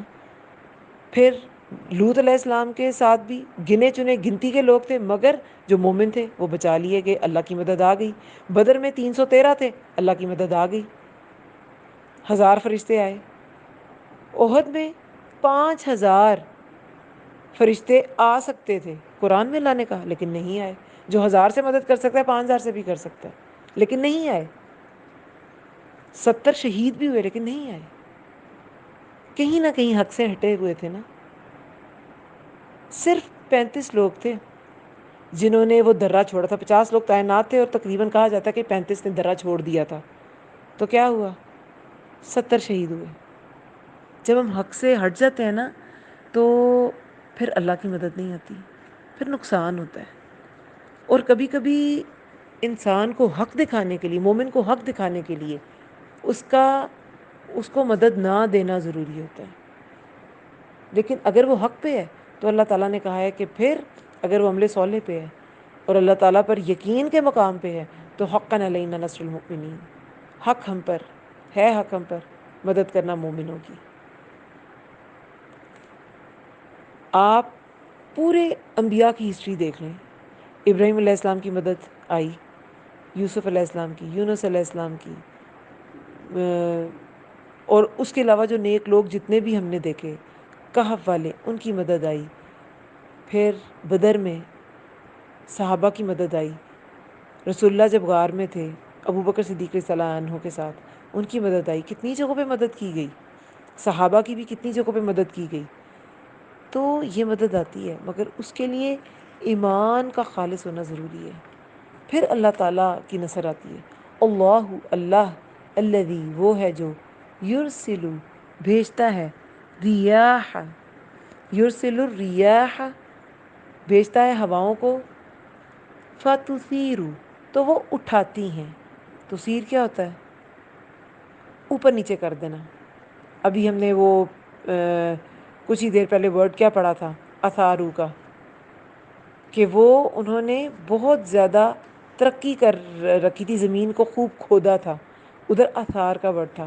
اور اس میں ہم نے کیا پڑھا تھا کہ تثیر کہتے ہیں کھیتی باڑی کو، یعنی کہ ہل چلانے کو۔ زمین ہل چلانے میں کیا ہوتی ہے؟ بالکل مٹی نیچے کی اوپر، اوپر کی نیچے ہو جاتی ہے نا۔ تو یہ نیچے کی اوپر، اوپر کی نیچے مٹی ہونے کو تثیر کہتے ہیں، ہل چلانے کو کہتے ہیں۔ یہ سورہ روم کی آیت نمبر 9 میں یہ تھا، وَأَثَارُ الْأَرْضَ، انہوں نے ادھیڑا تھا زمین کو، اس میں ہم نے یہ ڈیٹیل سے پڑھا تھا۔ اور یہاں بھی سور ہوتا ہے اٹھانا، بیل کو بھی کہا جاتا ہے کیونکہ وہ بھی ہل اٹھاتا ہے، بوجھ اٹھاتا ہے، اور کاشت کے لیے اٹھاتا ہے، تو اس لیے اس کو بھی سور کہا جاتا ہے۔ وَتُثِيرُ، تو وہ اٹھاتی ہیں، سحابًا، بادل، اللہ بھیجتا ہے ہواؤں کو تو وہ اٹھاتی ہیں سحابًا، بادل، وَيَبْسُطُهُ، پھر وہ پھیلا دیتا ہے اسے، بادل بن گئے، ہوائیں آئیں، بادلوں کو انہوں نے اٹھا لیا. ایویپوریشن سے بادل تو بنے ہوئے تھے لیکن ہواؤں کی وجہ سے وہ آگے موو کرتے ہیں. پھر وہ پھیلا دیتا ہے اسے آسمان میں، فی السماء، آسمان میں آگے چلے جاتے ہیں، پھیل جاتے ہیں. کیفا، جس طرح، یشاء، وہ چاہتا ہے، جہاں چاہتا ہے بارش برساتا ہے. اور اب سمر آ گئی ہے، آگے برسات جب آئے گی تو ابھی چند میٹرز بعد ہی بارش نہیں ہو رہی ہوتی ہے اور کچھ میٹرز پہلے بارش ہو رہی ہوتی ہے. ایٹ ٹائمس تو کلو میٹر کا بھی فرق نہیں پڑتا، چند میٹرز کا فرق ہوتا ہے بس. تو یہ اللہ تعالیٰ کی مشیت پہ ہوتا ہے. کیفا یشاء، جس طرح وہ چاہتا ہے. وہ یجعلہ، اور وہ کر دیتا ہے کسافن، ٹکڑیوں میں. کسافہ کیا ہوتا ہے؟ ٹکڑا. کسافہ ٹکڑا ہوتا ہے. کسافن ٹکڑیوں، جیسے روئی کا کسفہ جو آسانی سے علیحدہ بھی ہو جائے اور اکٹھا بھی ہو جائے، ایسا ٹکڑا. تو بادل کے جو ٹکڑے ہوتے ہیں وہ ایسے ہی ہوتے ہیں. وہ کوئی ہارڈ سی چیز تھوڑی ہوتی ہے جس کو الگ کرنا بھی مشکل ہے، جس کو جوڑنا بھی بہت مشکل ہے. میٹالک چیز تھوڑی ہے. بس ایسا ٹکڑا جو روئی کی طرح الگ بھی ہو جاتا ہے اور جڑ بھی جاتا ہے. جس طرح وہ چاہتا ہے اور وہ کر دیتا ہے. وہ یجعلہ، اور وہ کر دیتا ہے اسے کسافن. کسافن ٹکڑیوں میں، کاف سین فا اس کا روٹ ورڈ ہے. فتر الودق، تو آپ دیکھتے ہیں بارش کو. اب جب بادل جو ہیں وہ ایسے ٹکڑیوں میں تقسیم ہو جاتے ہیں، کبھی گرجتے ہیں، برستے ہیں، تو کبھی کبھی بارش کیسی ہوتی ہے؟ بالکل چھوٹے چھوٹے قطرے. یہ جو ودق ہوتی ہے نا، دیکھیں بارش کے لیے بہت سے ورڈز آئے ہیں، ہے نا. واسبہ، بارش، موسلادھار بارش. بارش اس میں پھر وابل، وہ بھی بہت تیز بارش کے لیے آتا ہے. ودقہ، یہ بالکل بوندوں کے لیے آتا ہے. بارش کے چھوٹے چھوٹے باریک قطرے، وہ ہوتے ہیں ودق. بالکل چھوٹے چھوٹے. کبھی کبھی بارش ہوتی ہے بالکل مائنیوٹ بوندوں والی. تو آپ دیکھتے ہیں بارش کو، یخرج، وہ نکلتی ہے، من خلالہ، اس کے اندر سے، بادلوں کے اندر سے. پہلے اللہ نے ہواؤں کا ذکر کیا، وہ کشتیاں چلاتی ہیں، ٹھیک ہے. پھر اللہ تعالیٰ نے کہا کہ ایسی نشانیاں پہلے لوگوں کو بھی ملیں، رسول ان کے پاس بھی آئے. تو جنہوں نے جرم کیا، اللہ کے احکامات کا انکار کیا، تو ان کو پھر ان سے انتقام لیا اور مومنوں کی مدد کی. اب انہی ہواؤں کے بارے میں بات ہے کہ وہ بادل کو اٹھاتی ہیں اور آسمان میں پھیلا دیتی ہیں، اور جہاں اللہ چاہے وہاں وہ بادل جاتے ہیں ٹکڑیوں میں. اور پھر آپ دیکھتے ہیں اسے بوندا باندی، چھوٹی چھوٹی بوندیں نکل رہی ہیں، وہ اس کے اندر سے نکلتی ہیں. فَإِذَا، پھر جب، اصاب، صوب کیا ہوتا ہے؟ پہنچنا، سواد واؤ با اس کا روٹ ورڈ ہے. پھر جب، فَإِذَا، پھر جب، اصاب، وہ پہنچاتا ہے، بھی اسے، من یشاء، جسے وہ چاہتا ہے. اسے کسے؟ بارش کو. پھر وہ پہنچاتا ہے اسے جسے وہ چاہتا ہے. جیسے میں نے کہا نا کہ کچھ حصے میں بارش برس رہی ہوگی، کچھ میں نہیں برس رہی ہوگی. اب آج کل اس موسم میں بارشیں نہیں ہوتی. یہ فصلوں کے پکنے کا ٹائم ہے لیکن بہت بارشیں ہو رہی ہیں. کبھی مئی میں ایسا اچھا پلیزنٹ موسم ہوا ہی نہیں. لیکن اللہ کی مرضی ہے، اللہ جہاں چاہے بارش برساتا ہے. مئی میں تو گرمی ہوتی ہے بہت زیادہ. اپریل جو ہے وہ بہت بالکل ڈرائی ویدر ہوتا ہے اور اس میں بہت زیادہ تپش ہونا شروع ہو جاتی ہے. اور مئی میں بہت زیادہ گرمی بڑھ جاتی ہے. لیکن دیکھیں کوئی اے سی نہیں چل رہے، بالکل ٹھنڈی ہوائیں، ہر دوسرے دن بارش ہو رہی ہے. اللہ کی مرضی ہے. بارشوں کا نہ آنا بھی اللہ تعالیٰ کی ناراضگی ہے اور بے وقت آنا بھی اللہ کی ناراضگی ہے. تو اللہ تعالیٰ سے ہمیشہ رحمت والی بارش مانگنی چاہیے اور ریاح مانگنی چاہیے، ریح سے پناہ مانگنی چاہیے. پھر جب وہ پہنچاتا ہے اسے، یعنی کہ بارش کو، من یشاء، جسے وہ چاہتا ہے، من عبادہ، اپنے بندوں میں سے، من عبادہ، اپنے بندوں میں سے، اذا، یکایک، ہم، وہ، یستبشرون، وہ خوش ہو جاتے ہیں. پھر جب بارش پہنچتی ہے اللہ کے بندوں کو تو وہ خوش ہو جاتے ہیں. آج کل جو بارش ہے، جیسے میں کہہ رہی ہوں کہ یہ سیزن نہیں ہے بارش کا، اور یہ کسانوں کے لیے اسپیشلی، فصلوں کے لیے، ان کے لیے نقصان دہ ہے. لیکن جب آتی ہے تو ہم خوش ہو جاتے ہیں نا کہ موسم تو اچھا ہو گیا. تو یہ ایک پلیزنٹ، انسان کو پہ پلیزنٹ افیکٹ چھوڑتی ہے. تو اللہ تعالیٰ اپنی رحمت کا احساس دلا رہے ہیں انسان کو کہ اللہ تعالیٰ نے تمہارے لیے انتظامات کیے ہیں، تو تم شکر گزار بنو، تم فرما بردار بنو. تمہیں خوش کرنے کے لیے ہم بارش پہنچاتے ہیں تاکہ تم خوش ہو جاؤ، یستبشرون، وہ خوش ہو جاتے ہیں۔ پھر آیت نمبر 49 میں ہے وَإِن، اور بے شک کانو تھے وہ، من قبلی، اس سے پہلے، ان کے، ینزل، وہ برسائی جائے، علیہم، ان پر، من قبل ہی، اس سے پہلے ہی، لمبلسین، یقیناً مایوس ہونے والے، اور بے شک تھے وہ اس سے پہلے کہ وہ برسائی جائے ان پر، اس سے پہلے ہی یقیناً مایوس ہو جانے والے۔ جب ہوائیں نہیں چلی تھیں تو اس سے پہلے وہ مایوس بیٹھے ہوئے تھے۔ انسان اب جیسے سمر ہے تو بہت زیادہ آپ ریلیٹ کر پائیں گے ان آیات کو اپنے ساتھ، کہ کبھی کبھی اتنی سخت، اسپیشلی برسات میں بالکل حبس ہوئی ہوتی ہے نا، کوئی ہوا، کچھ چل نہیں رہا، کوئی پتا نہیں ہل رہا ہوتا، لٹرلی آپ باہر دیکھیں کھڑکیوں سے تو کوئی پتا ہلتا دکھائی نہیں دیتا، ایسا لگتا ہے بالکل ہوا کہیں نہ بند ہو گئی ہے، ویکیوم ہو گیا ہے، ایسی حبس ہوتی ہے۔ لیکن اچانک بادل آتے ہیں، ہوائیں چلتی ہیں، اور جو بالکل مبلسین، ابلاس کیا ہوتا ہے، بالکل منہ بند ہو جانا، کوئی جواب ہی نہ ہونا آپ کے پاس، بالکل مایوس بیٹھے ہوتے ہیں، اور پھر کیا ہوتا ہے، لیکن ایسی مایوسی جو ہے نا یہ مومن کو نہیں ہوتی، بالکل جو اللہ کی رحمت سے مایوسی ہے وہ کافر کو ہی ہوتی ہے۔ لیکن بہرحال ایک وقتی ہوتا ہے کہ اچھا بہت ہی گرمی ہے، لیکن پھر ایک دم بادل آتے ہیں اور پھر بارش آتی ہے اور انسان خوش ہو جاتا ہے، اس سے پہلے وہ ایکسپیکٹ ہی نہیں کر رہا ہوتا کہ بارش بھی آ سکتی ہے، اور بے شک تھے وہ اس سے پہلے کہ وہ برسائی جائے، بارش کے برسائی جانے سے پہلے ان پر، من قبل ہی لمبلسین، اس سے پہلے ہی یقیناً مایوس ہونے والے، پہلے وہ بالکل مایوس تھے، لیکن اللہ تعالیٰ اس مایوسی میں سے بھی ایسے بادل بھیجتا ہے اور پھر اس میں سے ودق، بارش بھی بھیجتا ہے۔ فانظر، تو دیکھو، الی آثاری، طرف آثار کے، یہ کیا آثار ہیں، کون سے آثار ہیں، یہ ہوائیں، یہ بارشیں، یہ سب آثار ہی تو ہیں،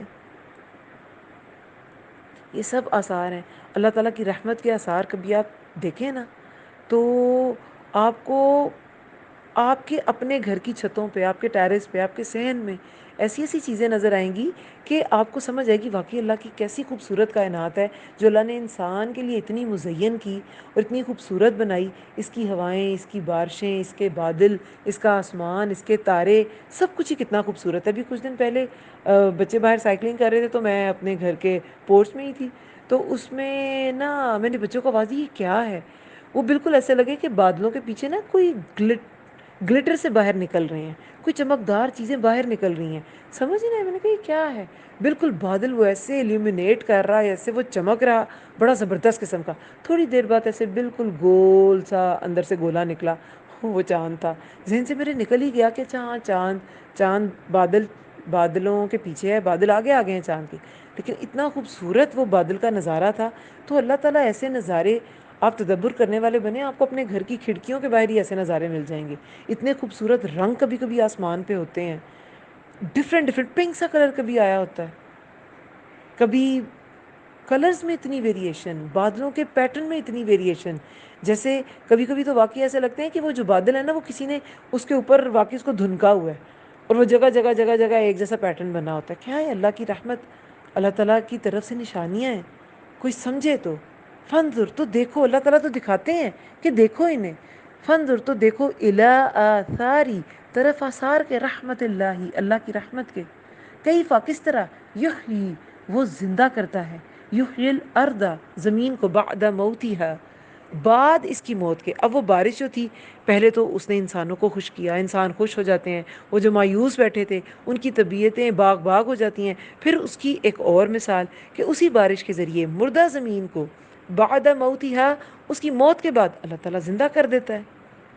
تو جو بنجر زمین کو بارش کے ذریعے زندہ کر سکتا ہے، ان ذالک، بے شک وہی، لمحی الموتیٰ، البتہ محیی، زندہ کرنے والا ہے، حیات دینے والا ہے، الموتیٰ، مردوں کو، وہوا، اور وہ، علی، اوپر، کل شیء قدیر، کل شیء، ہر چیز کے، قدیر، خوب قدرت رکھنے والا ہے۔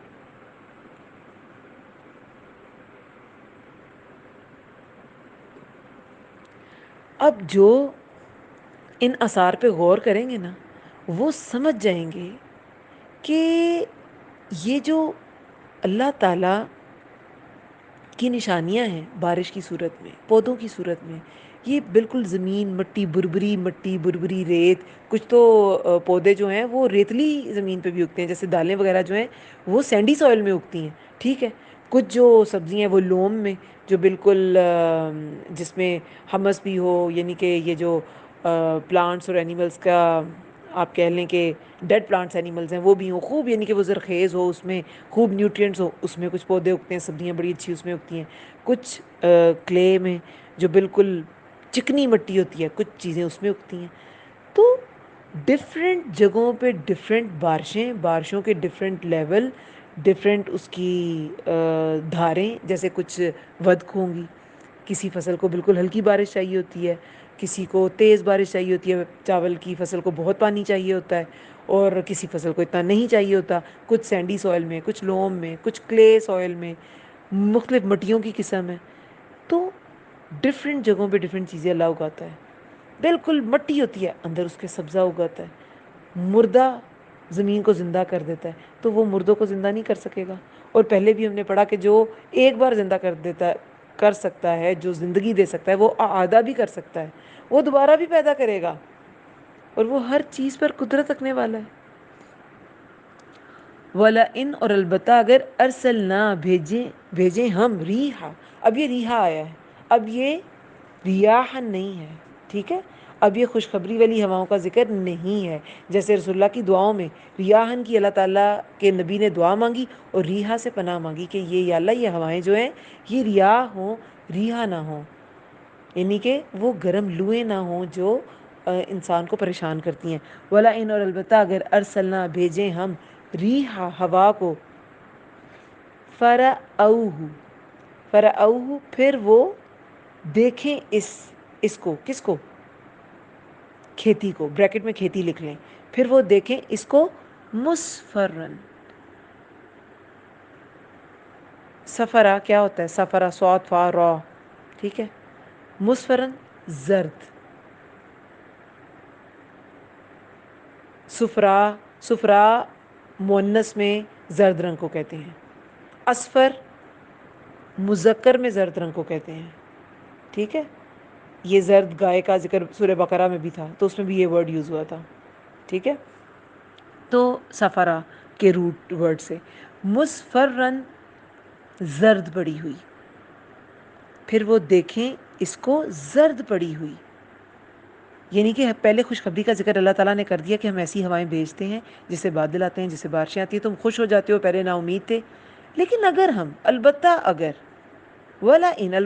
بھیجیں ہم ہوا کو، پھر وہ دیکھیں اس کو، کھیتی کو، مصفرن لظلوا زرد پڑی ہوئی، البتہ لگیں وہ، زوئے لام لام زل، البتہ لگیں وہ، من بعد ہی بعد اس کے، یکفرون وہ نہ شکری کرنے، یعنی کہ پھر وہ نہ شکری کو جا پہنچیں گے. یہی ہوا اگر ہم ان کی مرضی کی نہ ہو، وہ کھیتوں کو خراب کرنے والی ہو، تو پھر یہ ناشکری کرنے لگیں گے.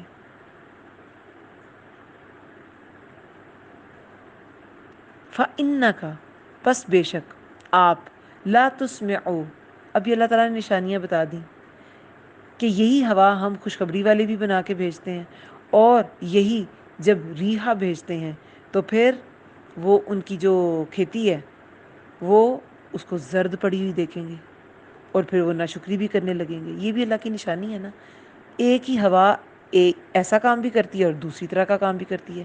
تو یہ ساری نشانی ہے. فَإِنَّكَ پس بے شک آپ ان ساری نشانیوں کو سنانے کے باوجود، فَإِنَّكَ پس ان بے شک کا آپ، پس بے شک آپ، لا تسمع الموتى نہیں آپ سنا سکتے موتا مردوں کو، ولا تسمع الصم الدعاء اور نہ آپ سنا سکتے ہیں سم بہروں کو پکار. دعا کیا ہوتی ہے؟ پکار.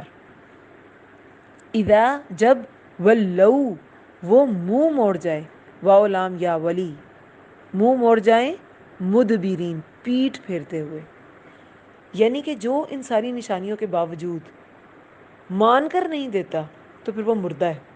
ایسا مردہ جس کو سنائی نہیں دیتا. نہ مردہ سن سکتا ہے، دو صورتیں ہو سکتی ہیں نا نہ سننے کی، کب انسان نہیں سنتا؟ یا تو وہ مرا ہوا ہے۔ نیند کو بھی موت کی ایک شکل کیوں کہا گیا ہے؟ آپ اس میں سن نہیں سکتے، آپ نیند والے کو کچھ بھی کہہ دیں اس کو کچھ سمجھ نہیں آتی، وہ بھی ایک موت کی شکل ہے۔ تو موت کی کوئی بھی فارم ہو، سن نہیں سکتا انسان۔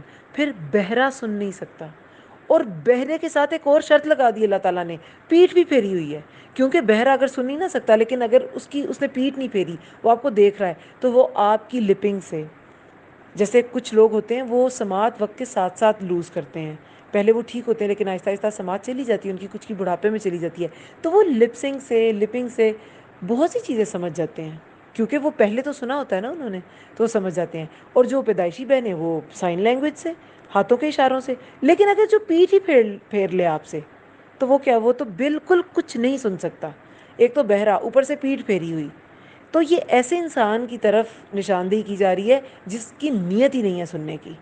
تو آپ ایسے انسان کو نہیں سنا سکتے جس کی نیت ہی نہیں ہے سننے کی، وہ مردوں کی طرح ہے، وہ بہروں کی طرح ہے، اور بہرا بھی وہ جس نے پیٹھ پھیری ہوئی ہے، اس کی نیت ہی نہیں ہے سننے کی۔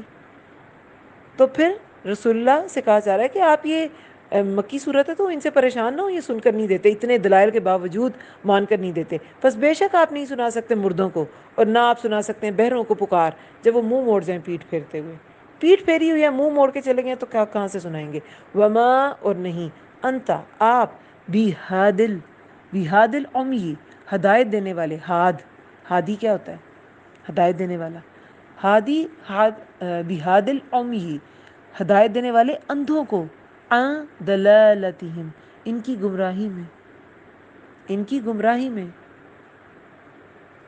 ان نہیں تسمعوا، آپ سنا سکتے، الا مگر، من اسے جو، من یؤمن ایمان رکھتا ہو، بیایاتنا ہماری آیات پر، فہم مسلمون پھر وہ فرما بردار ہو۔ اللہ کی آیات کو سمجھنے کے لیے، اس کو سننے کے لیے انسان کا پہلے دل کا آمادہ ہونا ضروری ہے، اس کے پاس سماعت ہو نہ ہو لیکن اس کے پاس ایمان ضرور ہو، دل کی آمادگی ضرور ہو، سبمیشن ضرور ہو، وہ مسلم ہو، ٹوٹلی سبمٹڈ ہو، وہ فرما بردار ہو۔ آپ کو پتہ ہے سورہ بقرہ میں بھی یہ جو کفار تھے، سورہ بقرہ تو مدنی صورت ہے تو اس میں زیادہ منافقین سے تعلق واسطہ پڑتا تھا، تو منافقین کے بارے میں کیا آیا تھا؟ سمن بکمن امیون، پہلے سمن کا ذکر تھا، یہاں بھی 52 آیت میں پہلے بہروں کا ذکر ہے۔ جب سنا کچھ نہیں تو بکمن، آپ بولیں گے کچھ نہیں، اور امیون، اندھے۔ حالانکہ سمن بکمن الگ چیز ہے، امیون الگ چیز ہے۔ اندھا جو ہوتا ہے کان تو اس کے کھلے ہوتے ہیں، لیکن پہلے ہی بتا دیا کہ اس نے نہ سنا نہ بولا، حق کو سنا نہیں تو ظاہر ہے حق کو بولا بھی نہیں، تو یہ اندھوں کی طرح ہے، جس نے کچھ دیکھا ہی نہیں، نہ حق سنا نہ بولا، تو وہ ایسی ہے جیسے حق اس نے دیکھا بھی نہیں۔ تو پھر جس نے سنا نہیں، ہدایت کی بات پہ کان نہیں دھرا، تو پھر وہ اندھے کی طرح ہے۔ اس نے ہدایت کا راستہ، یہ وہ راستہ ہے جو سن کے نظر آتا ہے، وہی الہی سن کے انسان پہچانتا ہے، اس کو دیکھتا نہیں ہے۔ لیکن جب یہ سنتا نہیں ہے نا انسان، تو پھر وہ اس راستے پہ چلنے کے لیے اندھا ہو جاتا ہے، اس کو وہ راستے پہ چلنا ہی نہیں آئے گا جو اللہ تعالیٰ نے صراط مستقیم اتارا ہے۔ یہ وہ راستہ ہے جو سیدھا اللہ کی طرف جاتا ہے، پھر اسے اس راستے پہ چلنا نہیں آئے گا، پھر اس راستے پہ چلنے کے لیے وہ امیون ہے، اندھا ہے، اور نہیں آپ ہدایت دینے والے اندھوں کو ان کی گمراہی میں کوئی ہدایت نہیں دے سکتا، یہ ہدایت سے گمراہ لوگ ہیں۔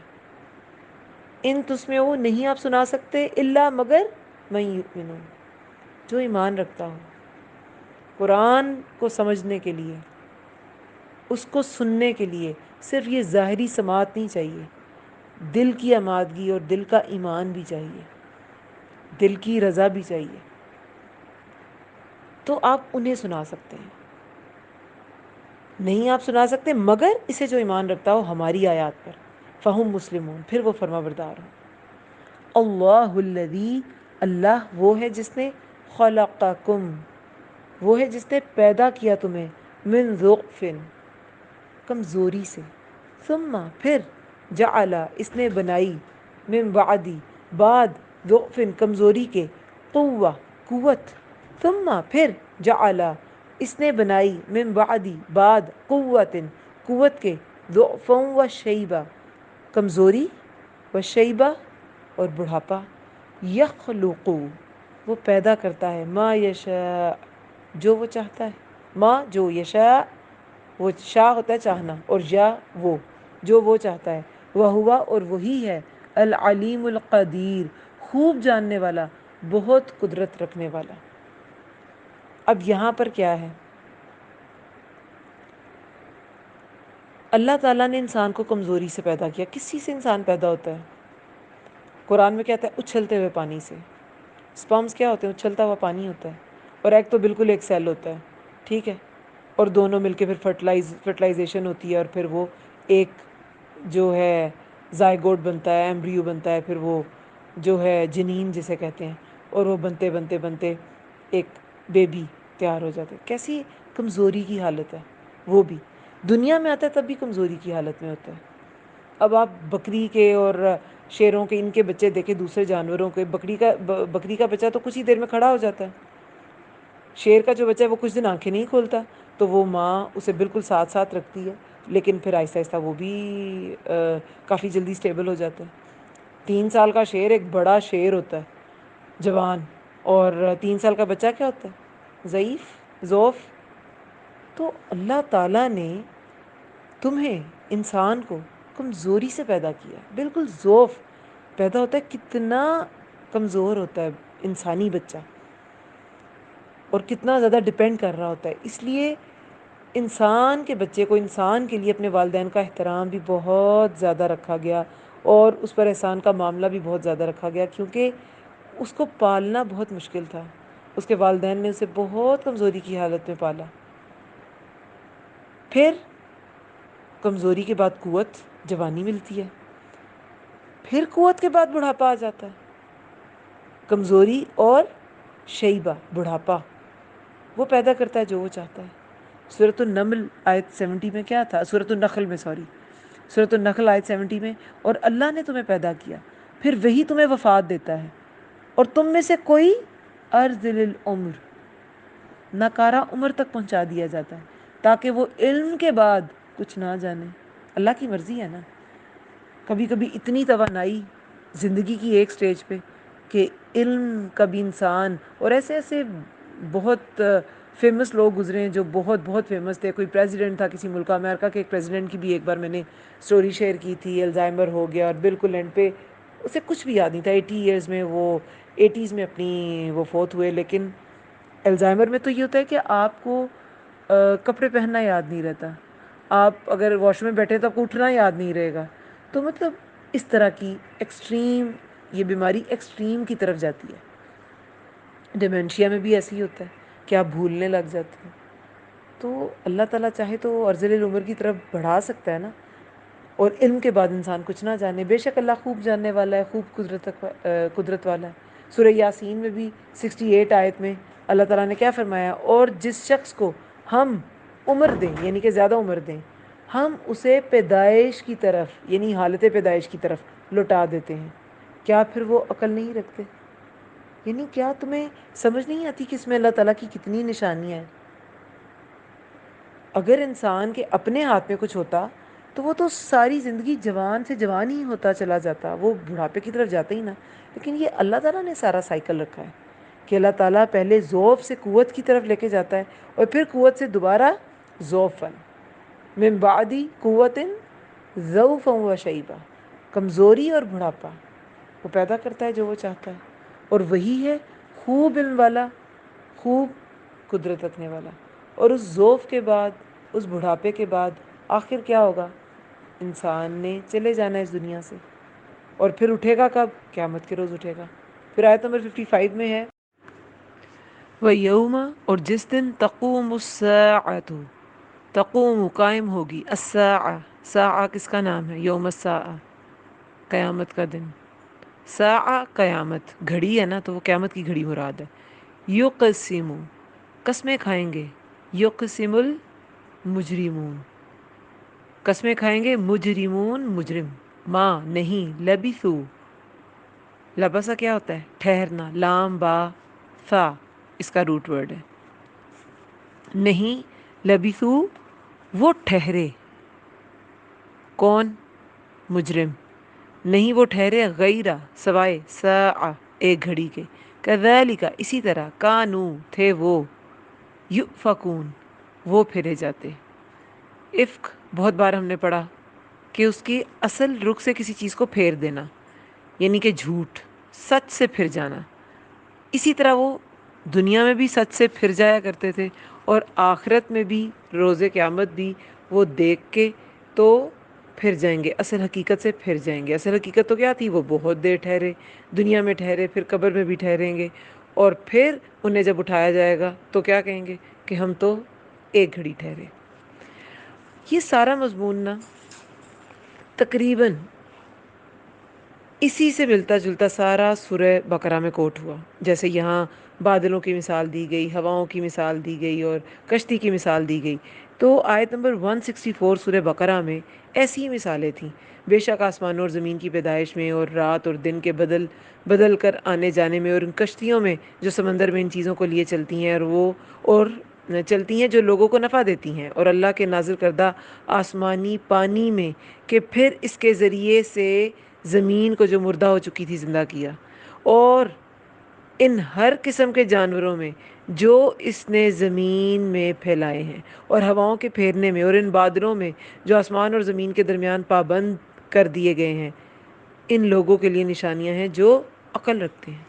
تو عقل والوں کے لیے تو ان سب چیزوں میں نشانیاں ہیں، لیکن ساری زندگی اس عقل جیسی نعمت کو پا کے وہ ان نشانیوں سے اللہ کو نہ پا سکے، اللہ کو نہ پا سکے، ساری زندگی حق سے پھرے رہے، اور پھر قیامت والے دن بھی وہ اس دن کو سمجھ ہی نہیں سکیں گے. اس دن تو کیا ہوگا کہ یہاں پر آیا 55 آئے سورہ روم میں کہ وہ قسمیں کھائیں گے کہ ہم تو بس ایک گھڑی ٹھہر کے آئے ہیں. حالانکہ اصل میں کیا ہوگا کہ وہ ایک لمبا عرصہ گزار کے آئے ہوں گے، عمریں گزار کے دنیا میں گئے ہوں گے. سورہ مجادلہ آیت نمبر 18 میں بھی یہی مضمون ہے کہ جس دن اللہ ان سب کو دوبارہ اٹھائے گا تو وہ اس کے سامنے قسمیں کھائیں گے جیسے تمہارے سامنے کھاتے ہیں. وہ سمجھتے ہیں کہ بے شک وہ ایک شے پر ہیں، ایک شے یعنی کہ اچھی راہ پر ہیں. تو قسم انسان کیوں کھاتا ہے؟ سورہ مجادلہ جو ہے مدنی صورت ہے، اور جو منافقین تھے وہ تو رسول اللہ صلی اللہ علیہ وسلم کے سامنے کیوں قسمیں کھاتے تھے کہ ہم آپ کے ساتھ ہیں، ہم آپ کے ساتھ ہیں، لیکن در حقیقت مسلمانوں کا نقصان چاہتے تھے، مسلمانوں کے خلاف تھے، مسلمانوں کے خلاف سازشیں کرتے تھے. لیکن یہاں پر تو ڈائریکٹ مکی صورت ہے، مکہ والوں سے خطاب ہے کہ جس دن قیامت قائم ہوگی تو یہ مجرم قسمیں کھائیں گے کہ ہم ایک گھڑی کے سوا ٹھہرے ہی نہیں. قسم انسان کیوں کھاتا ہے؟ خود کو سچا ثابت کرنے کے لیے، جیسے منافقین رسول اللہ کے سامنے خود کو سچا ثابت کرنا چاہتے تھے. اور یہ جو کفار ہیں وہ قسمیں کھائیں گے کہ نہیں نہیں ہم تو ایک ہی گھڑی ٹھہرے. وہ زندگی ساری بالکل حقیر معمولی معلوم ہوگی انہیں قیامت کی سختی کے سامنے. قسمیں انسان کھاتا ہے خود کو سچا ثابت کرنے کے لیے اور کسی آفت سے بچنے کے لیے کہ میرے پہ یہ آفت نہ آ جائے. جیسے چھوٹے بچے ہوتے ہیں تو وہ ٹیچرز کو کہتے ہیں میم قسم سے گھر رہ گئی نوٹ بک، ہے نا، کہ ٹیچر کی ڈانٹ سے بچ جائیں. تو یہ دنیا کی آفتیں تو بڑی چھوٹی چھوٹی چیزیں ہیں، بہت مائنر. اللہ تعالیٰ جو حساب کتاب قیامت کے روز لیں گے اس کے سامنے تو دنیا کی ہر آفت ہی چھوٹی ہے.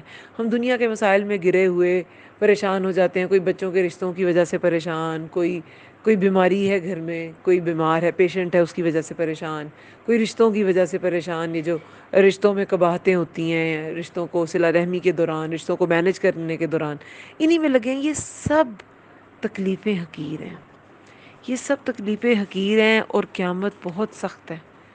مختلف دیکھیں آراء آتی ہیں نا کہ جو تب لوگ ہوں گے قیامت کے روز وہ کیا کہیں گے، دنیا اور قبر، ساری زندگی دنیا کی اور پھر قبر کی بھی تو ایک زندگی ہے نا، وہ بھی ایک برزخی زندگی ہے، وہ بھی گزار کے اٹھ کر کیا کہیں گے. ڈفرینٹ آ رہا ہے قرآن میں کیا کیا آتا ہے. یہاں پہ اب ایک گھڑی لکھا ہے، کہیں پہ 10 دن کا آئے گا، کہیں پہ ایک پہر کا آئے گا. ایون کہ قبر کا عذاب بھی آخرت کے عذاب کے مقابلے میں بہت ہلکا ہے. تو اسی لیے تو وہ کہیں گے کہ ہمیں کس نے ہماری آرام گاہوں سے اٹھا دیا. تو فرشتے جو ہیں وہ تو سب کچھ جانتے ہوں گے، یہ قسمیں کھا رہے ہوں گے کہ ہمیں تو ایک گھڑی ٹھہرے ہیں، اور تب بالکل حقیقت سے پھری ہوئی بات کریں گے، جیسے دنیا میں وہ بالکل حقیقت سے پھیرے جاتے تھے. تو پھر انہیں کون بتائے گا کہ نہیں تم تو بہت دیر ٹھہر کے آئے. وقال الذین، اور کہیں گے الذین وہ لوگ جو اوتوا العلم دیے گئے علم، والایمان اور ایمان، لقد البتہ تحقیق، لبثتم ٹھہرے رہے تم، فی کتاب اللہ اللہ کی کتاب میں، لوح محفوظ میں، الی یوم البعث دوبارہ اٹھنے کے دن تک. مبعوث کیا ہوتا ہے؟ بھیجے جانا. جب دوبارہ انسان کو بھیجا جائے گا، دوبارہ اٹھایا جائے گا، الی یوم البعث دوبارہ اٹھنے کے دن تک. فہذا تو یہ ہے یوم البعثی، تو یہ ہے دن بعثی دوبارہ اٹھنے کا. ولیکنکم اور لیکن، لیکن کم تم، یعنی تم سب پلورل جمع کا صیغہ ہے. ولیکنکم اور لیکن تم، کنتم تھے تم، لا تعلمون نہ تم جانتے. اب یہ کون ہے علم والے؟ جن کے اندر ایمان بھی ہے اور علم بھی ہے. یہ فرشتوں کی بات کی جا رہی ہے. فرشتے کیا کہیں گے؟ جن کے پاس دنیاوی علم ہے، مگر یہ کافر لوگ، کافروں کے پاس بھی بہت دنیاوی علم تھا، مگر صحیح کنکلوژن پر نہیں پہنچ سکے، وہ اللہ کو پا نہیں سکے. کیوں؟ کیونکہ ایمان نہیں تھا. جب ایمان نہیں کسی کے دل میں تو شیطان اسے اچک لے گا، وہ اس کی عقل مار دے گا، اس کا دنیاوی علم کسی کام نہیں آئے گا. اب ان کی بات کی جا رہی ہے جن کے پاس علم بھی تھا اور ایمان بھی تھا، اور یہ تھے فرشتے. یہ ملائکہ کو کہا جا رہا ہے. یہ فرشتے کہیں گے کہ لوح محفوظ میں لکھا ہے تمہارے ٹھہرنے کے بارے میں، تمہارے اٹھنے کے بارے میں، مگر تم نے یقین نہیں کیا، تم نے نہیں مانا. اور وہ جو کافر ہوں گے مختلف ان کی آراء کہ ہم تو ایک پہر ٹھہرے، ہم تو بس اتنی دیر ٹھہرے، ہم اتنے دن ٹھہرے. تو اللہ کے فرشتے کہیں گے کہ یہ اللہ کی کتاب میں لکھا ہے، لوح محفوظ میں ہر چیز کی. اللہ نے حدیث میں کیا آتا ہے، سب سے پہلے قلم کو پیدا کیا اور کہا کہ لکھ دے. اس نے کہا کیا لکھوں؟ قلم نے کہا. تو اللہ تعالیٰ نے کیا فرمایا؟ لکھ دے ہر چیز کی تقدیر جو قیامت تک پیدا ہوگی. ہر چیز کی تقدیر لوح محفوظ میں لکھی گئی ہے. تو ان کافروں کی تقدیر بھی تو لکھی ہوئی ہے نا، سب کچھ لکھا ہوا ہے کہ کتنی دیر ٹھہرے. تو وہ کہیں گے کہ اس کتاب میں سب لکھا ہے کہ تم کتنی دیر ٹھہرے رہے تم اللہ کی کتاب میں دوبارہ اٹھنے کے دن تک، قیامت کے دن تک. تو یہ ہے دن دوبارہ اٹھنے کا، آج تم اٹھے ہو. وَلَٰكِنَّكُمْ اور لیکن تم نہ تم جانتے. اب اس دن کے لیے کیا کہا گیا ہے؟ سورہ بقرہ میں آیت نمبر جو 159 ہے، نازل کردہ صریح، بے شک وہ جو لوگ ہمارے نازل کردہ صریح دلائل اور ہدایت کی باتوں کو چھپاتے ہیں. ٹھیک ہے، اس کے بعد کہ ہم نے لوگوں کے لیے ان کو کتاب میں کھول کر بیان کر دیا ہے، وہی لوگ ہیں جن پر اللہ لعنت کرتا ہے، اور سب لعنت کرنے والے لعنت کرتے ہیں. یہ سب لعنت کرنے والے کون ہیں جو لعنت کرتے ہیں؟ یہی ہیں فرشتے. اور کون لعنت کرتا ہے؟ تب نیک لوگ بھی لعنت کریں گے، اور فرشتے تو لعنت کرتی ہیں. جن پہ اللہ لعنت کرتا ہے ان پر فرشتے بھی لعنت کرتے ہیں. الا الذین مگر وہ لوگ جنہوں نے توبہ کی اور اپنی اصلاح کر لی اور کھول کر بیان کیا، حق کو کھول کر بیان کیا. تو وہی لوگ ہیں جن کی میں توبہ قبول کرتا ہوں، اور میں زیادہ توبہ قبول کرنے والا ہوں. پھر آیت نمبر 161 میں بے شک جن لوگوں نے کفر کیا، یہ جو پچھلی آیت ہے نا، یہ کن کے بارے میں تھی؟ یہ جو منافقین تھے کتاب میں جانتے تھے سب کچھ، لیکن پھر بھی چھپا جاتے تھے، ان پر بھی لعنت ہے. پھر جنہوں نے توبہ کر لی ان پر لعنت ہٹ گئی. اب جنہوں نے توبہ نہیں کی اور کفر پر ہی مر گئے، اور جو اٹھ کے کہیں گے ہم تو ایک ہی پہر ٹھہرے ہیں، جو ظالم تھے، مجرم تھے، ان کے بارے میں کیا کہا گیا ہے 161 آیت میں؟ بے شک جن لوگوں نے کفر کیا اور اسی حال میں مر گئے کہ وہ کافر ہی تھے، تو وہی لوگ ہیں جن پر اللہ کی، فرشتوں کی اور سب لوگوں کی لعنت ہے. وہ اس میں یعنی کہ اس لعنت میں ہمیشہ رہیں گے، نہ تو ان سے عذاب ہلکا کیا جائے گا، نہ انہیں مہلت دی جائے گی۔ تو یہ ہوگی ان کی حقیقت اس دن، اور وہ کہیں گے کہ ہم تو ٹھہرے ہی ایک گھڑی ہیں، ہم تو ٹھہرے ہی نہیں، ایک ساعہ، ایک گھڑی ٹھہرے ہیں۔ تو اصل میں تو یہ ہوگا کہ وہ کفر پہ مرے اور اپنے کفر کی وجہ سے وہ رحمت سے دور ہوں گے، اللہ، فرشتے، نیک لوگ سب ان پر لعنت کریں گے۔ پھر 57 آیت میں ہے فَيَوْمَئِذٍ لَا يَنفَعُ الَّذِينَ، تو اس دن لا ينفع، نہ نفع دے گی، الذین، ان کو جنہوں نے ظلموا، ظلم کیا، معذرتہم، معذرت ان کی، ولا، اور نہ ہم وہ، یستعتبون، وہ توبہ طلب کیے جائیں گے۔ دیکھیں اللہ تعالیٰ نے اسلام میں ایک طریقہ رکھا ہے، ٹھیک ہے، اسلام کا رجحان ہے ایک علم کی طرف، معجزوں کی طرف اسلام کا رجحان نہیں ہے۔ معجزے تو وہ بے پناہ مانگتے تھے، اور اللہ تعالیٰ معجزوں کو، کفار جو تھے، اور اللہ تعالیٰ معجزوں کو دکھانے پہ قادر تھا، لیکن اتنے فریکوینٹلی جتنے فریکوینٹلی وہ معجزے مانگتے تھے، معجزے دکھائے نہیں گئے، کیونکہ اللہ تعالیٰ چاہتا تھا کہ یہ اس کتاب سے علم حاصل کریں، اس سے ہدایت حاصل کریں۔ معجزوں کے بل پہ منوانا مقصود نہیں تھا، معجزے تو پچھلے انبیاء کو بھی دیے گئے، لیکن جنہوں نے تکذیب کرنی تھی ان قوموں نے تکذیب ہی کی اور وہ نہ مانے۔ معجزے کسی کے دل کی دنیا نہیں بدل سکتے۔ علم کی حقیقت انسان کے اندر روشنی پیدا کرتی ہے، آنکھیں کھول کر شعور کے ساتھ ایمان لانا جو ہے نا، وہ اسلام کا مطلوب ہے۔ اسلام صرف سوچ نہیں، انسان کی پوری شخصیت بدل دیتا ہے۔ تو اسلام دعوت دیتا ہے غور و فکر پہ۔ یہاں پہ کفار اور فرشتوں میں جو فرق ہے وہ علم اور ایمان کا ہے۔ کفار جو تھے ان کے پاس علم تھا، مگر یہ علم الہی نہیں تھا، دنیا کا علم تھا، حقیقی علم نہیں تھا۔ اس کے بغیر انسان حقیقتوں کو پہچان نہیں سکتا، اس لیے وہ حقیقت کو نہیں پہچانے اور اسی حال میں مر گئے۔ لیکن جو حقیقت کو پہچانتا ہے وہ سبمٹ کیے بغیر رہ نہیں سکتا۔ تو علم سیکھنا، سمجھنا اور پھر سرنڈر کرنا، یہی سارا سائیکل ہے۔ اسلام غور و فکر اور سوچ پر مبنی جو تبدیلی ہے نا، اس پر یقین رکھتا ہے، کسی ڈر، لالچ، مفاد، کسی دباؤ کی وجہ سے تبدیلی نہیں۔ منافقین اور مومنین میں یہی فرق تھا، سوچ کے بدلنے کا۔ منافقین جو ہے وہ زبان سے تو وہ بھی کہتے تھے ہاں ہم بھی ایمان لائے، لیکن دنیاوی مفاد کو ہی سوچتے رہتے تھے، دنیاوی مفاد، ہر جگہ دنیا کا فائدہ۔ مگر مومن حقیقت پا کر، علم پا کر آخرت کا ہو جاتا ہے، وہ آخرت کے لیے اپنا سب کچھ، دنیا کا سب کچھ چھوڑ دیتا ہے، دنیا کا سب کچھ اس کے لیے سیکنڈری ہو جاتا ہے۔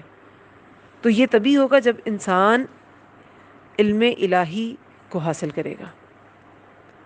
اور لیکن تم لا تعلمون، نہ تم جانتے، لیکن جو نہیں جانتے ہوں گے تو وہ اس دن قیامت کی حقیقت کو بھی اس سے بھی انکار ہی کر رہے ہوں گے۔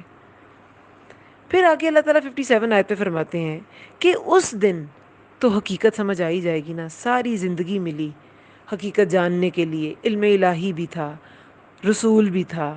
اب ہم میں رسول اللہ صلی اللہ علیہ وسلم نہیں ہے، لیکن ان کی ساری تعلیمات ہیں، محفوظ ہیں، صحابہ کی زندگیاں محفوظ ہیں، ائمہ کرام کی زندگیاں محفوظ ہیں کہ کس طرح انہوں نے محنت کے ساتھ احادیث کو پروٹیکٹ کیا، اس کو سیکیور کیا۔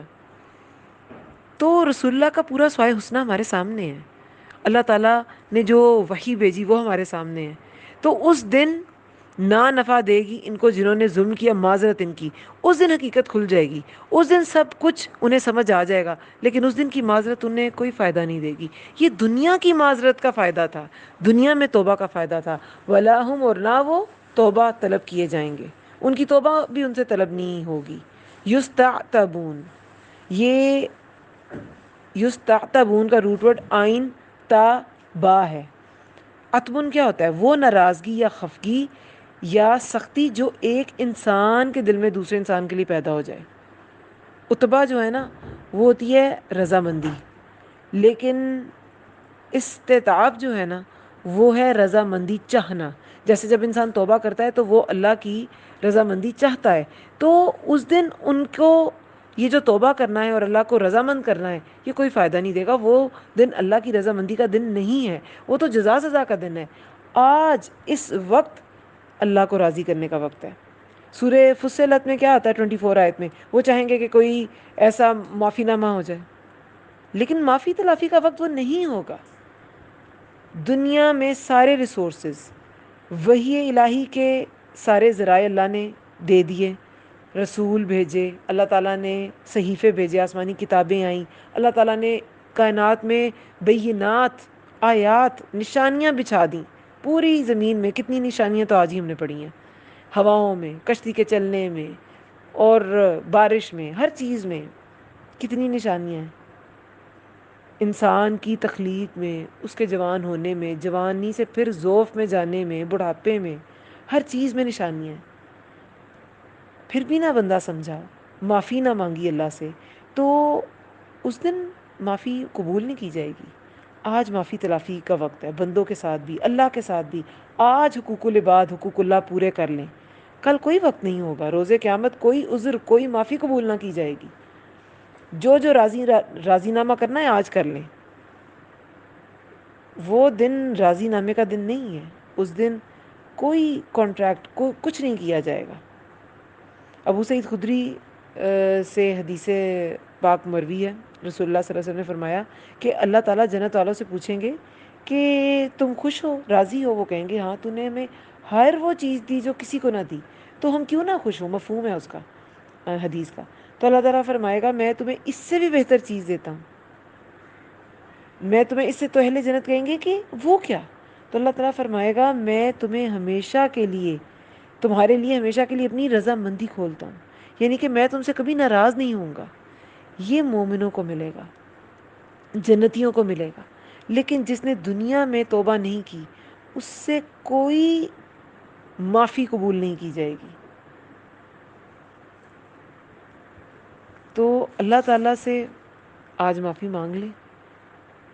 اس دن کوئی استعتاب، رضامندی اللہ کی جو طلب کرے گا وہ نہیں دی جائے گی. وَلَقَدْ، اور البتہ تحقیق، ضَرَبْنَا، بیان کی ہم نے، لِلنَّاسِ، لوگوں کے لیے، فِي هَذَا الْقُرْآنِ، اس قرآن میں، مِن كُلِّ مثل، ہر طرح کی مثال. کتنی مثالیں آج پڑھی ہم نے؟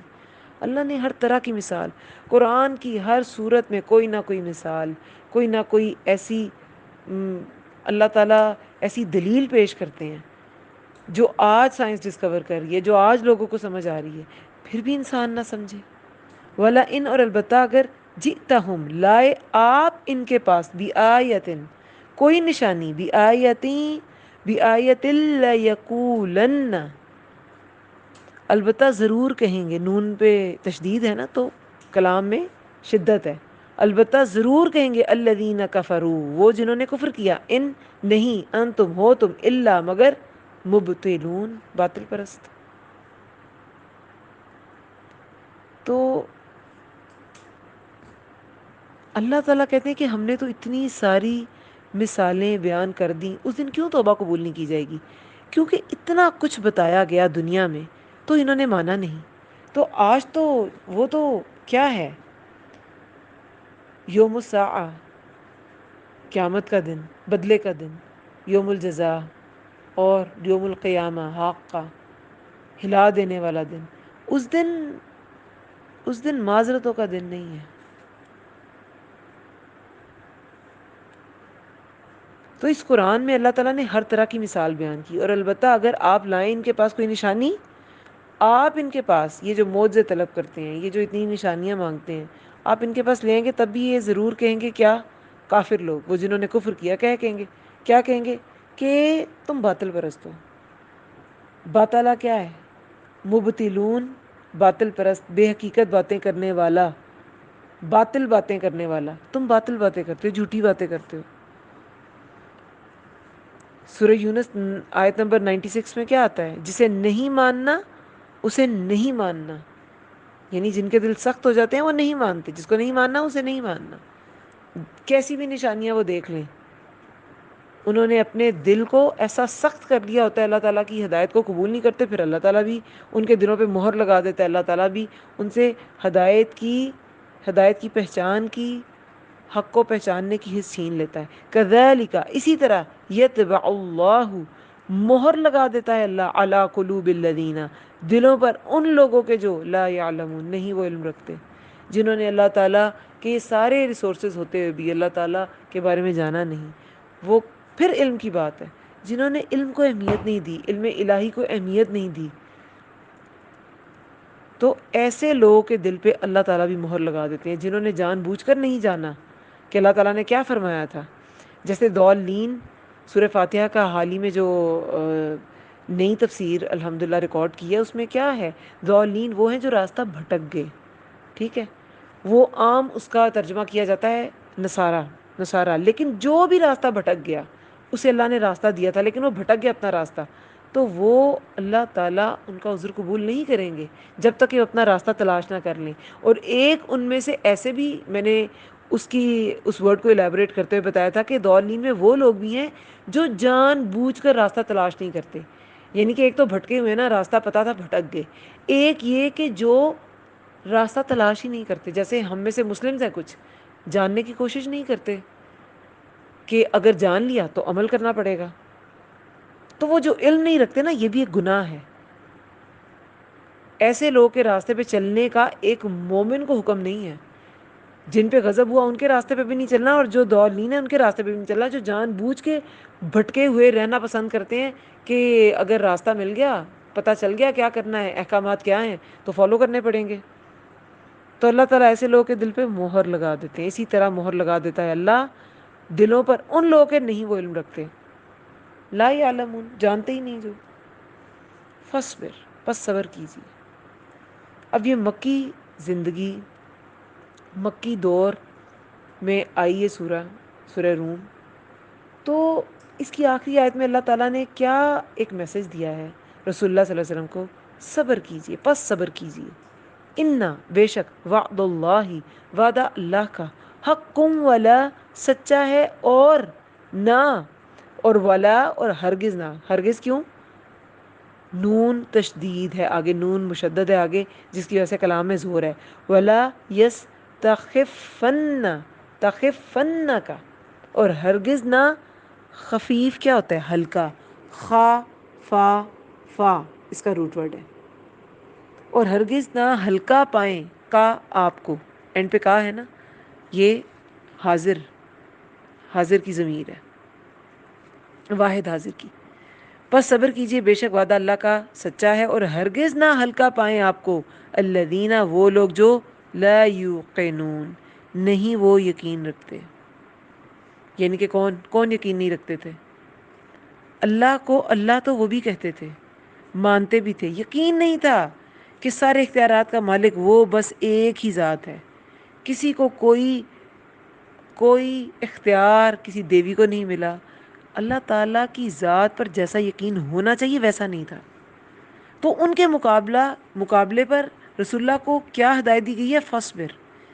جن کو یقین نہیں نہ ہوتا، جو لوگ جن کا ایمان شک کے ساتھ ملا ہوا ہوتا ہے، جو آخرت کو نہیں مانتے، جیسے کفار نہیں مانتے تھے، آزمائش، تقدیر، ان کو مانتے نہیں ہیں.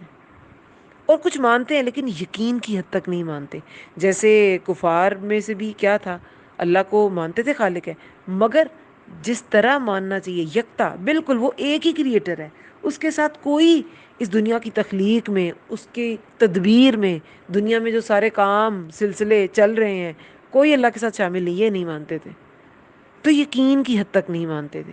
تو ایسے لوگ جن کا حق پر یقین نہیں ہوتا، وہ دوسروں کا بھی ایمان متزلزل کرتے ہیں.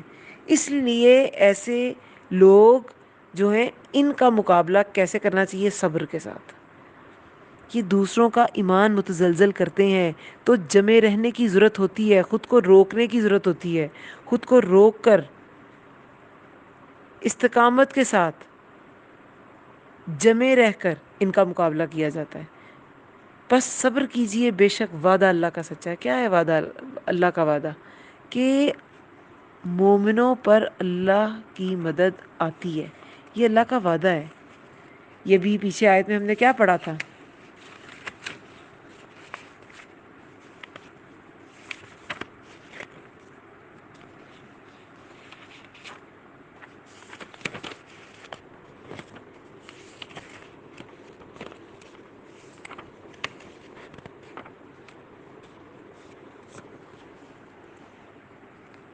کہ اللہ پر حق ہے مومنوں کی مدد. تو اللہ پر مومنوں کی مدد جو ہے وہ حق ہے. جب وَكَانَ حَقًّا عَلَيْنَا نَصْرُ الْمُؤْمِنِينَ 47 آیت میں تھا سورہ روم کی. تو ایمان یقین کی حد تک ہو تو اللہ کی مدد آ جائے گی، لیکن اس سے پہلے یہ یقین ثابت کرنا ہوگا ان لوگوں کے سامنے جن کو یقین نہیں ہوتا. یہ ہر انسان کی، تو رسول اللہ کو حکم دیا گیا ہے، لیکن اس کے بعد جیسے کہ میں نے پہلے کہا مکی صورت ہے تو تمام امت ہی مخاطب ہے. ہر انسان کا جو دین سیکھنے کا سائیکل ہے نا وہ اسی سے سٹارٹ ہوتا ہے. اس کی عمر کا کوئی بھی حصہ ہے، وہ جوان ہے، وہ بچہ ہے، وہ بوڑھا ہے، لیکن اس نے جس عمر میں دین سیکھنا شروع کیا نا وہ دین کی طرف آیا تو پھر اس کا سائیکل سٹارٹ فصبر سے ہوگا. پس صبر کیجیے. جیسے رسول اللہ کتنی مشکلات تھیں مکہ میں، تو مشکلات پر قابو پانے کے لیے جو نسخہ ہے وہ اللہ کی طرف سے صبر اور انتظار ہے. اور انتظار بھی صبر کی فارم ہے، جیسے شکر بھی صبر کی فارم ہے، استقامت بھی صبر کی فارم ہے. صبر ہوتا ہے خود کو روکنا، تو استقامت جب انسان دین پر جم کر اپنے راستے پہ چلتا رہتا ہے، اللہ کی راہ پر چلتا رہتا ہے، تو وہ استقامت ہوتی ہے، تو وہ بھی صبر ہی ہوتا ہے. اسی طرح شکر بھی صبر ہے. جب انسان بالکل شیخیاں نہیں بگاڑتا اور خود کو روک لیتا ہے تو وہ شکر صبر کے بعد ہی آتا ہے. پھر انتظار بھی صبر ہے. برے وقت میں اچھے وقت کا انتظار کرنا اللہ تعالیٰ پر امید رکھتے ہوئے، تو وہ بھی صبر ہے. مکی دور کے 13 سال رسول اللہ صلی اللہ علیہ وسلم نے صبر ہی صبر کیا. 13 سال. اور پھر جب خود کو روکا تو بہت سا فائدہ بھی ہوا. میں نے حضرت ابو ہریرہ رضی اللہ عنہ کے ایک ان کا واقعہ سنایا تھا. قبیلہ دوست کے تھے وہ، اور انہوں نے اپنے قبیلے کو جب تبلیغ کی تو وہ نہیں مانے تھے، تو انہوں نے رسول اللہ سے کہا تھا ان پہ بدعا کریں. تو انہوں نے کہا تھا میں ان کے لیے ہدایت کی دعا کرتا ہوں. انہوں نے ہدایت کی دعا کی تھی. تو ہجرت کے کچھ ہی عرصے بعد 80 لوگ ان کے قبیلے کے مسلمان ہو گئے تھے. تو وہ 80 لوگ کیسے مسلمان ہوتے اگر رسول اللہ بدعا کر دیتے، خود کو روکتے نا. یہ صبر ساری زندگی رسول اللہ کی دین کے معاملے میں صبر ہے. خود کو روکے رکھا. طائف والوں پہ بدعا کر دیتے تو قبیلہ ثقیف کیسے مسلمان ہوتا، اور محمد بن قاسم جو ثقفی تھے وہ سندھ کیسے فتح کرتے اور ہم کیسے مسلمان ہوتے. بڑے بڑے جو کافر تھے وہ فتح مکہ کے بعد مسلمان ہوئے. اگر ان سب پہ بددعا کر دی جاتی یا کسی نہ کسی طریقے سے سب کو ختم کر دیا جاتا فتح مکہ کے موقع پر، تو کیا ہوتا؟ یہ سب اسلام سے محروم رہ جاتے. صفوان بن امیہ، ابو سفیان، جبیر بن مطعم، خالد بن ولید، سہیل بن عمرو، کتنے بڑے بڑے نام ہیں. تو یہ سب بھی پھر کیا ہوتا؟ مسلمان نہ ہوتے. تو فصبر جو ہے نا یہ ایک کی ورڈ ہے. یہ صبر کرنا ہی کرنا ہے. صبر پہ ایک چھوٹا سا لیکچر بھی ہے، وہ بھی ضرور آپ سنیں. اس میں بھی بہت زبردست میرا خیال ہے سورہ فرقان کی 20 آیت ہے کہ بعض کے لیے جو ہیں وہ فتنہ ہیں. تو صبر کرنے والوں کے لیے جو ہے وہ اللہ تعالیٰ نے اس میں خوشخبری رکھی ہے، اور اللہ تعالیٰ خوب دیکھنے والا ہے. پھر صبر کریں، اور وہ صبر کیا کس شرط پہ جائے گا، کس موٹیویشن پہ صبر کیا جائے گا؟ کہ اللہ تعالیٰ دیکھنے والا ہے. جب اللہ تعالیٰ بصیرہ ہے، وہ دیکھ رہا ہے ہر چیز، تو پھر دنیا اس کا ریوارڈ صبر کا دیتی یا نہیں دیتی کوئی فرق نہیں پڑتا. سورہ بقرہ میں بھی دیکھیں آیت نمبر 155 میں کیا تھا؟ تمہیں کیا کس سے آزمایا جائے گا؟ اور ہم تمہیں وَلَنَبْلُوَنَّكُمْ بِشَيْءٍ مِّنَ الْخَوْفِ وَالْجُوعِ وَنَقْصٍ مِّنَ الْأَمْوَالِ، اور ہم تمہیں کسی قدر خوف اور بھوک سے اور مالوں، جانوں اور پھلوں میں کمی کر کے ضرور آزمائیں گے. وَبَشِّرِ الصَّابِرِينَ، اور صبر کرنے والوں کو خوشخبری دے دیجیے. تو خوشخبری صبر کرنے والوں کے لیے. تو جس کا بھی سائیکل دین کا سٹارٹ ہوا صبر کے بغیر نہیں آگے چلے گا، وہ پہیہ ہی نہیں چلے گا. پس صبر کیجئے، بے شک وعدہ اللہ کا سچا ہے. اور پھر اللہ کا وعدہ سچا ہوگا، اللہ کی مدد کا جو وعدہ ہے وہ سچا ہوگا. وہ وَكَانَ حَقًّا عَلَيْنَا نَصْرُ الْمُؤْمِنِينَ، اور ہے حق ہم پر مدد کرنا مومنوں کی۔ اور پھر جب آپ صبر کریں گے تو اس کا کیا فائدہ ہوگا؟ یہ جو یقین نہیں رکھتے تھے یہ لوگ آپ کو پائیں گے کہ ہاں رسول اللہ جو کہتے ہیں اس پر قائم بھی رہتے ہیں۔ ہاں مومن ایسا ہی ہوتا ہے، یہ جو میسج دے رہے ہیں یہ واقعی اس میں کوئی بات ہے، یہ جو کہتے ہیں یہ وہ کرتے ہیں، یہ اس پہ قائم رہتے ہیں۔ وَلَا تَخِفَنَّكَ، اور ہرگز نہ ہلکا پائیں آپ کو وہ لوگ جو یقین۔ ہلکا کیسے پائیں گے؟ ہلکا کون ہوتا ہے؟ کس انسان کی بات ہلکی ہوتی ہے؟ جو بڑی بڑی باتیں کرتا ہے وہ کیا بڑا بھاری انسان ہوتا ہے اپنی گفتگو کے لحاظ سے؟ نہیں۔ آپ نے ضرور کوئی نہ کوئی ایسا شخص ایکسپیرینس کیا ہوگا جو بڑی بڑی باتیں کرتا ہے لیکن اس کا اپنا عمل ہی اس کی باتوں کا ساتھ نہیں دیتا، تو ایسا شخص اپنے آپ کو ہلکا کر دیتا ہے، بالکل ہلکا، کہ لوگوں کو تو بڑے بڑے درس دیے اور خود عمل کا پتہ ہی نہیں۔ تو بے شک وعدہ اللہ کا سچا ہے اور ہرگز نہ ہلکا پائیں آپ کو وہ لوگ نہیں وہ یقین رکھتے۔ کہ وہ جو لوگ ہیں جو یقین نہیں رکھتے، اسلام کے دشمن ہیں، ان کے سامنے ڈٹے رہیے اور ہرگز نہ پیچھے ہٹیے، وہ آپ کو ہلکا نہ پائیں۔ آج اگر آپ کو ہلکا انہوں نے پا لیا تو کیا ہوگا؟ کیا وہ دین فلرش کرتا؟ اسلام فلرش کرتا؟ نہیں۔ تو رسول اللہ نے صبر کیا، انتظار کیا اچھے وقت کا۔ انہیں کفار کو وارننگز ملی، بہت بار وارننگز ملی، مکی دور سارا ہی وارننگ تھا، لیکن پھر بھی وہ ایمان نہ لائے۔ تو پھر تب بھی جو ایمان نہ لائے تو ہرگز نہ پائیں آپ کو وہ لوگ ہلکا۔ نہیں وہ ایمان لاتے لیکن آپ کا ایمان متزلزل نہ ہو، وہ ایمان نہیں لاتے، ان کو اب ایمان کی توفیق ملے گی بھی نہیں۔ اسی طرح مہر لگا دیتا ہے اللہ ان کے دلوں پہ، ان کے دل پہ مہر لگ گئی۔ لیکن اللہ کے نبی کو جو حکم تھا اور امت مسلمہ کا جو حکم ہے کہ کوئی بھی ایسا بے یقین شخص ہمیں ہلکا نہ پائے، ہم اپنے قول و فعل میں تضاد والے نہ ہوں۔ قول و فعل میں تضاد کی کتنی بڑی سزا ہے کہ ایک شخص جہنم میں گدھے کی طرح چکر کھا رہا ہوگا اور اس کی آنتیں باہر آ چکی ہوں گی، تو لوگ اسے دیکھ کے کہیں گے کہ تم تو ہمارے درمیان تھے اور بڑی اچھی باتیں کیا کرتے تھے۔ وہ کیا کہے گا؟ میں باتیں تو بہت اچھی کرتا تھا مگر خود کو بھول جاتا تھا۔ تو ہلکا انسان وہی ہوتا ہے جو باتیں تو بڑی بڑی کر لیتا ہے لیکن اپنی ہی کہے پہ جم نہیں پاتا۔ تو یہ ایک بہت بڑا میسج تھا اس آخری آیت میں کہ صبر کیجئے، بے شک وعدہ اللہ کا سچا ہے، اور ہرگز نہ ہلکا پائیں آپ کو وہ لوگ جو نہیں وہ یقین رکھتے۔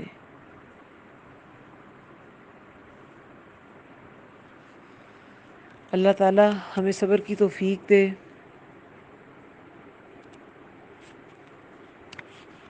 ہم پہ صبر انڈھیل دے جس کی وجہ سے ہم دین پر استقامت اختیار کر سکیں اور برائیوں کے سامنے بھی ڈٹ کر دین کی راہ ہی اپنائے رکھیں اور دین کی راہ پر ہی چلتے رہیں۔ آمین یا رب العالمین۔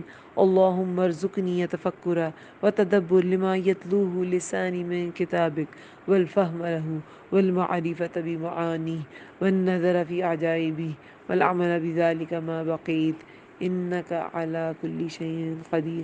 اے اللہ تیری کتاب قرآن میں سے میری زبان جو پڑھتی ہے اس میں مجھے تفکر، تدبر اور اس کی سمجھ عطا فرما اور اس کے معنی اور عجائبات کی پہچان کروا، اور جب تک میں زندہ ہوں اس کے مطابق عمل کروں۔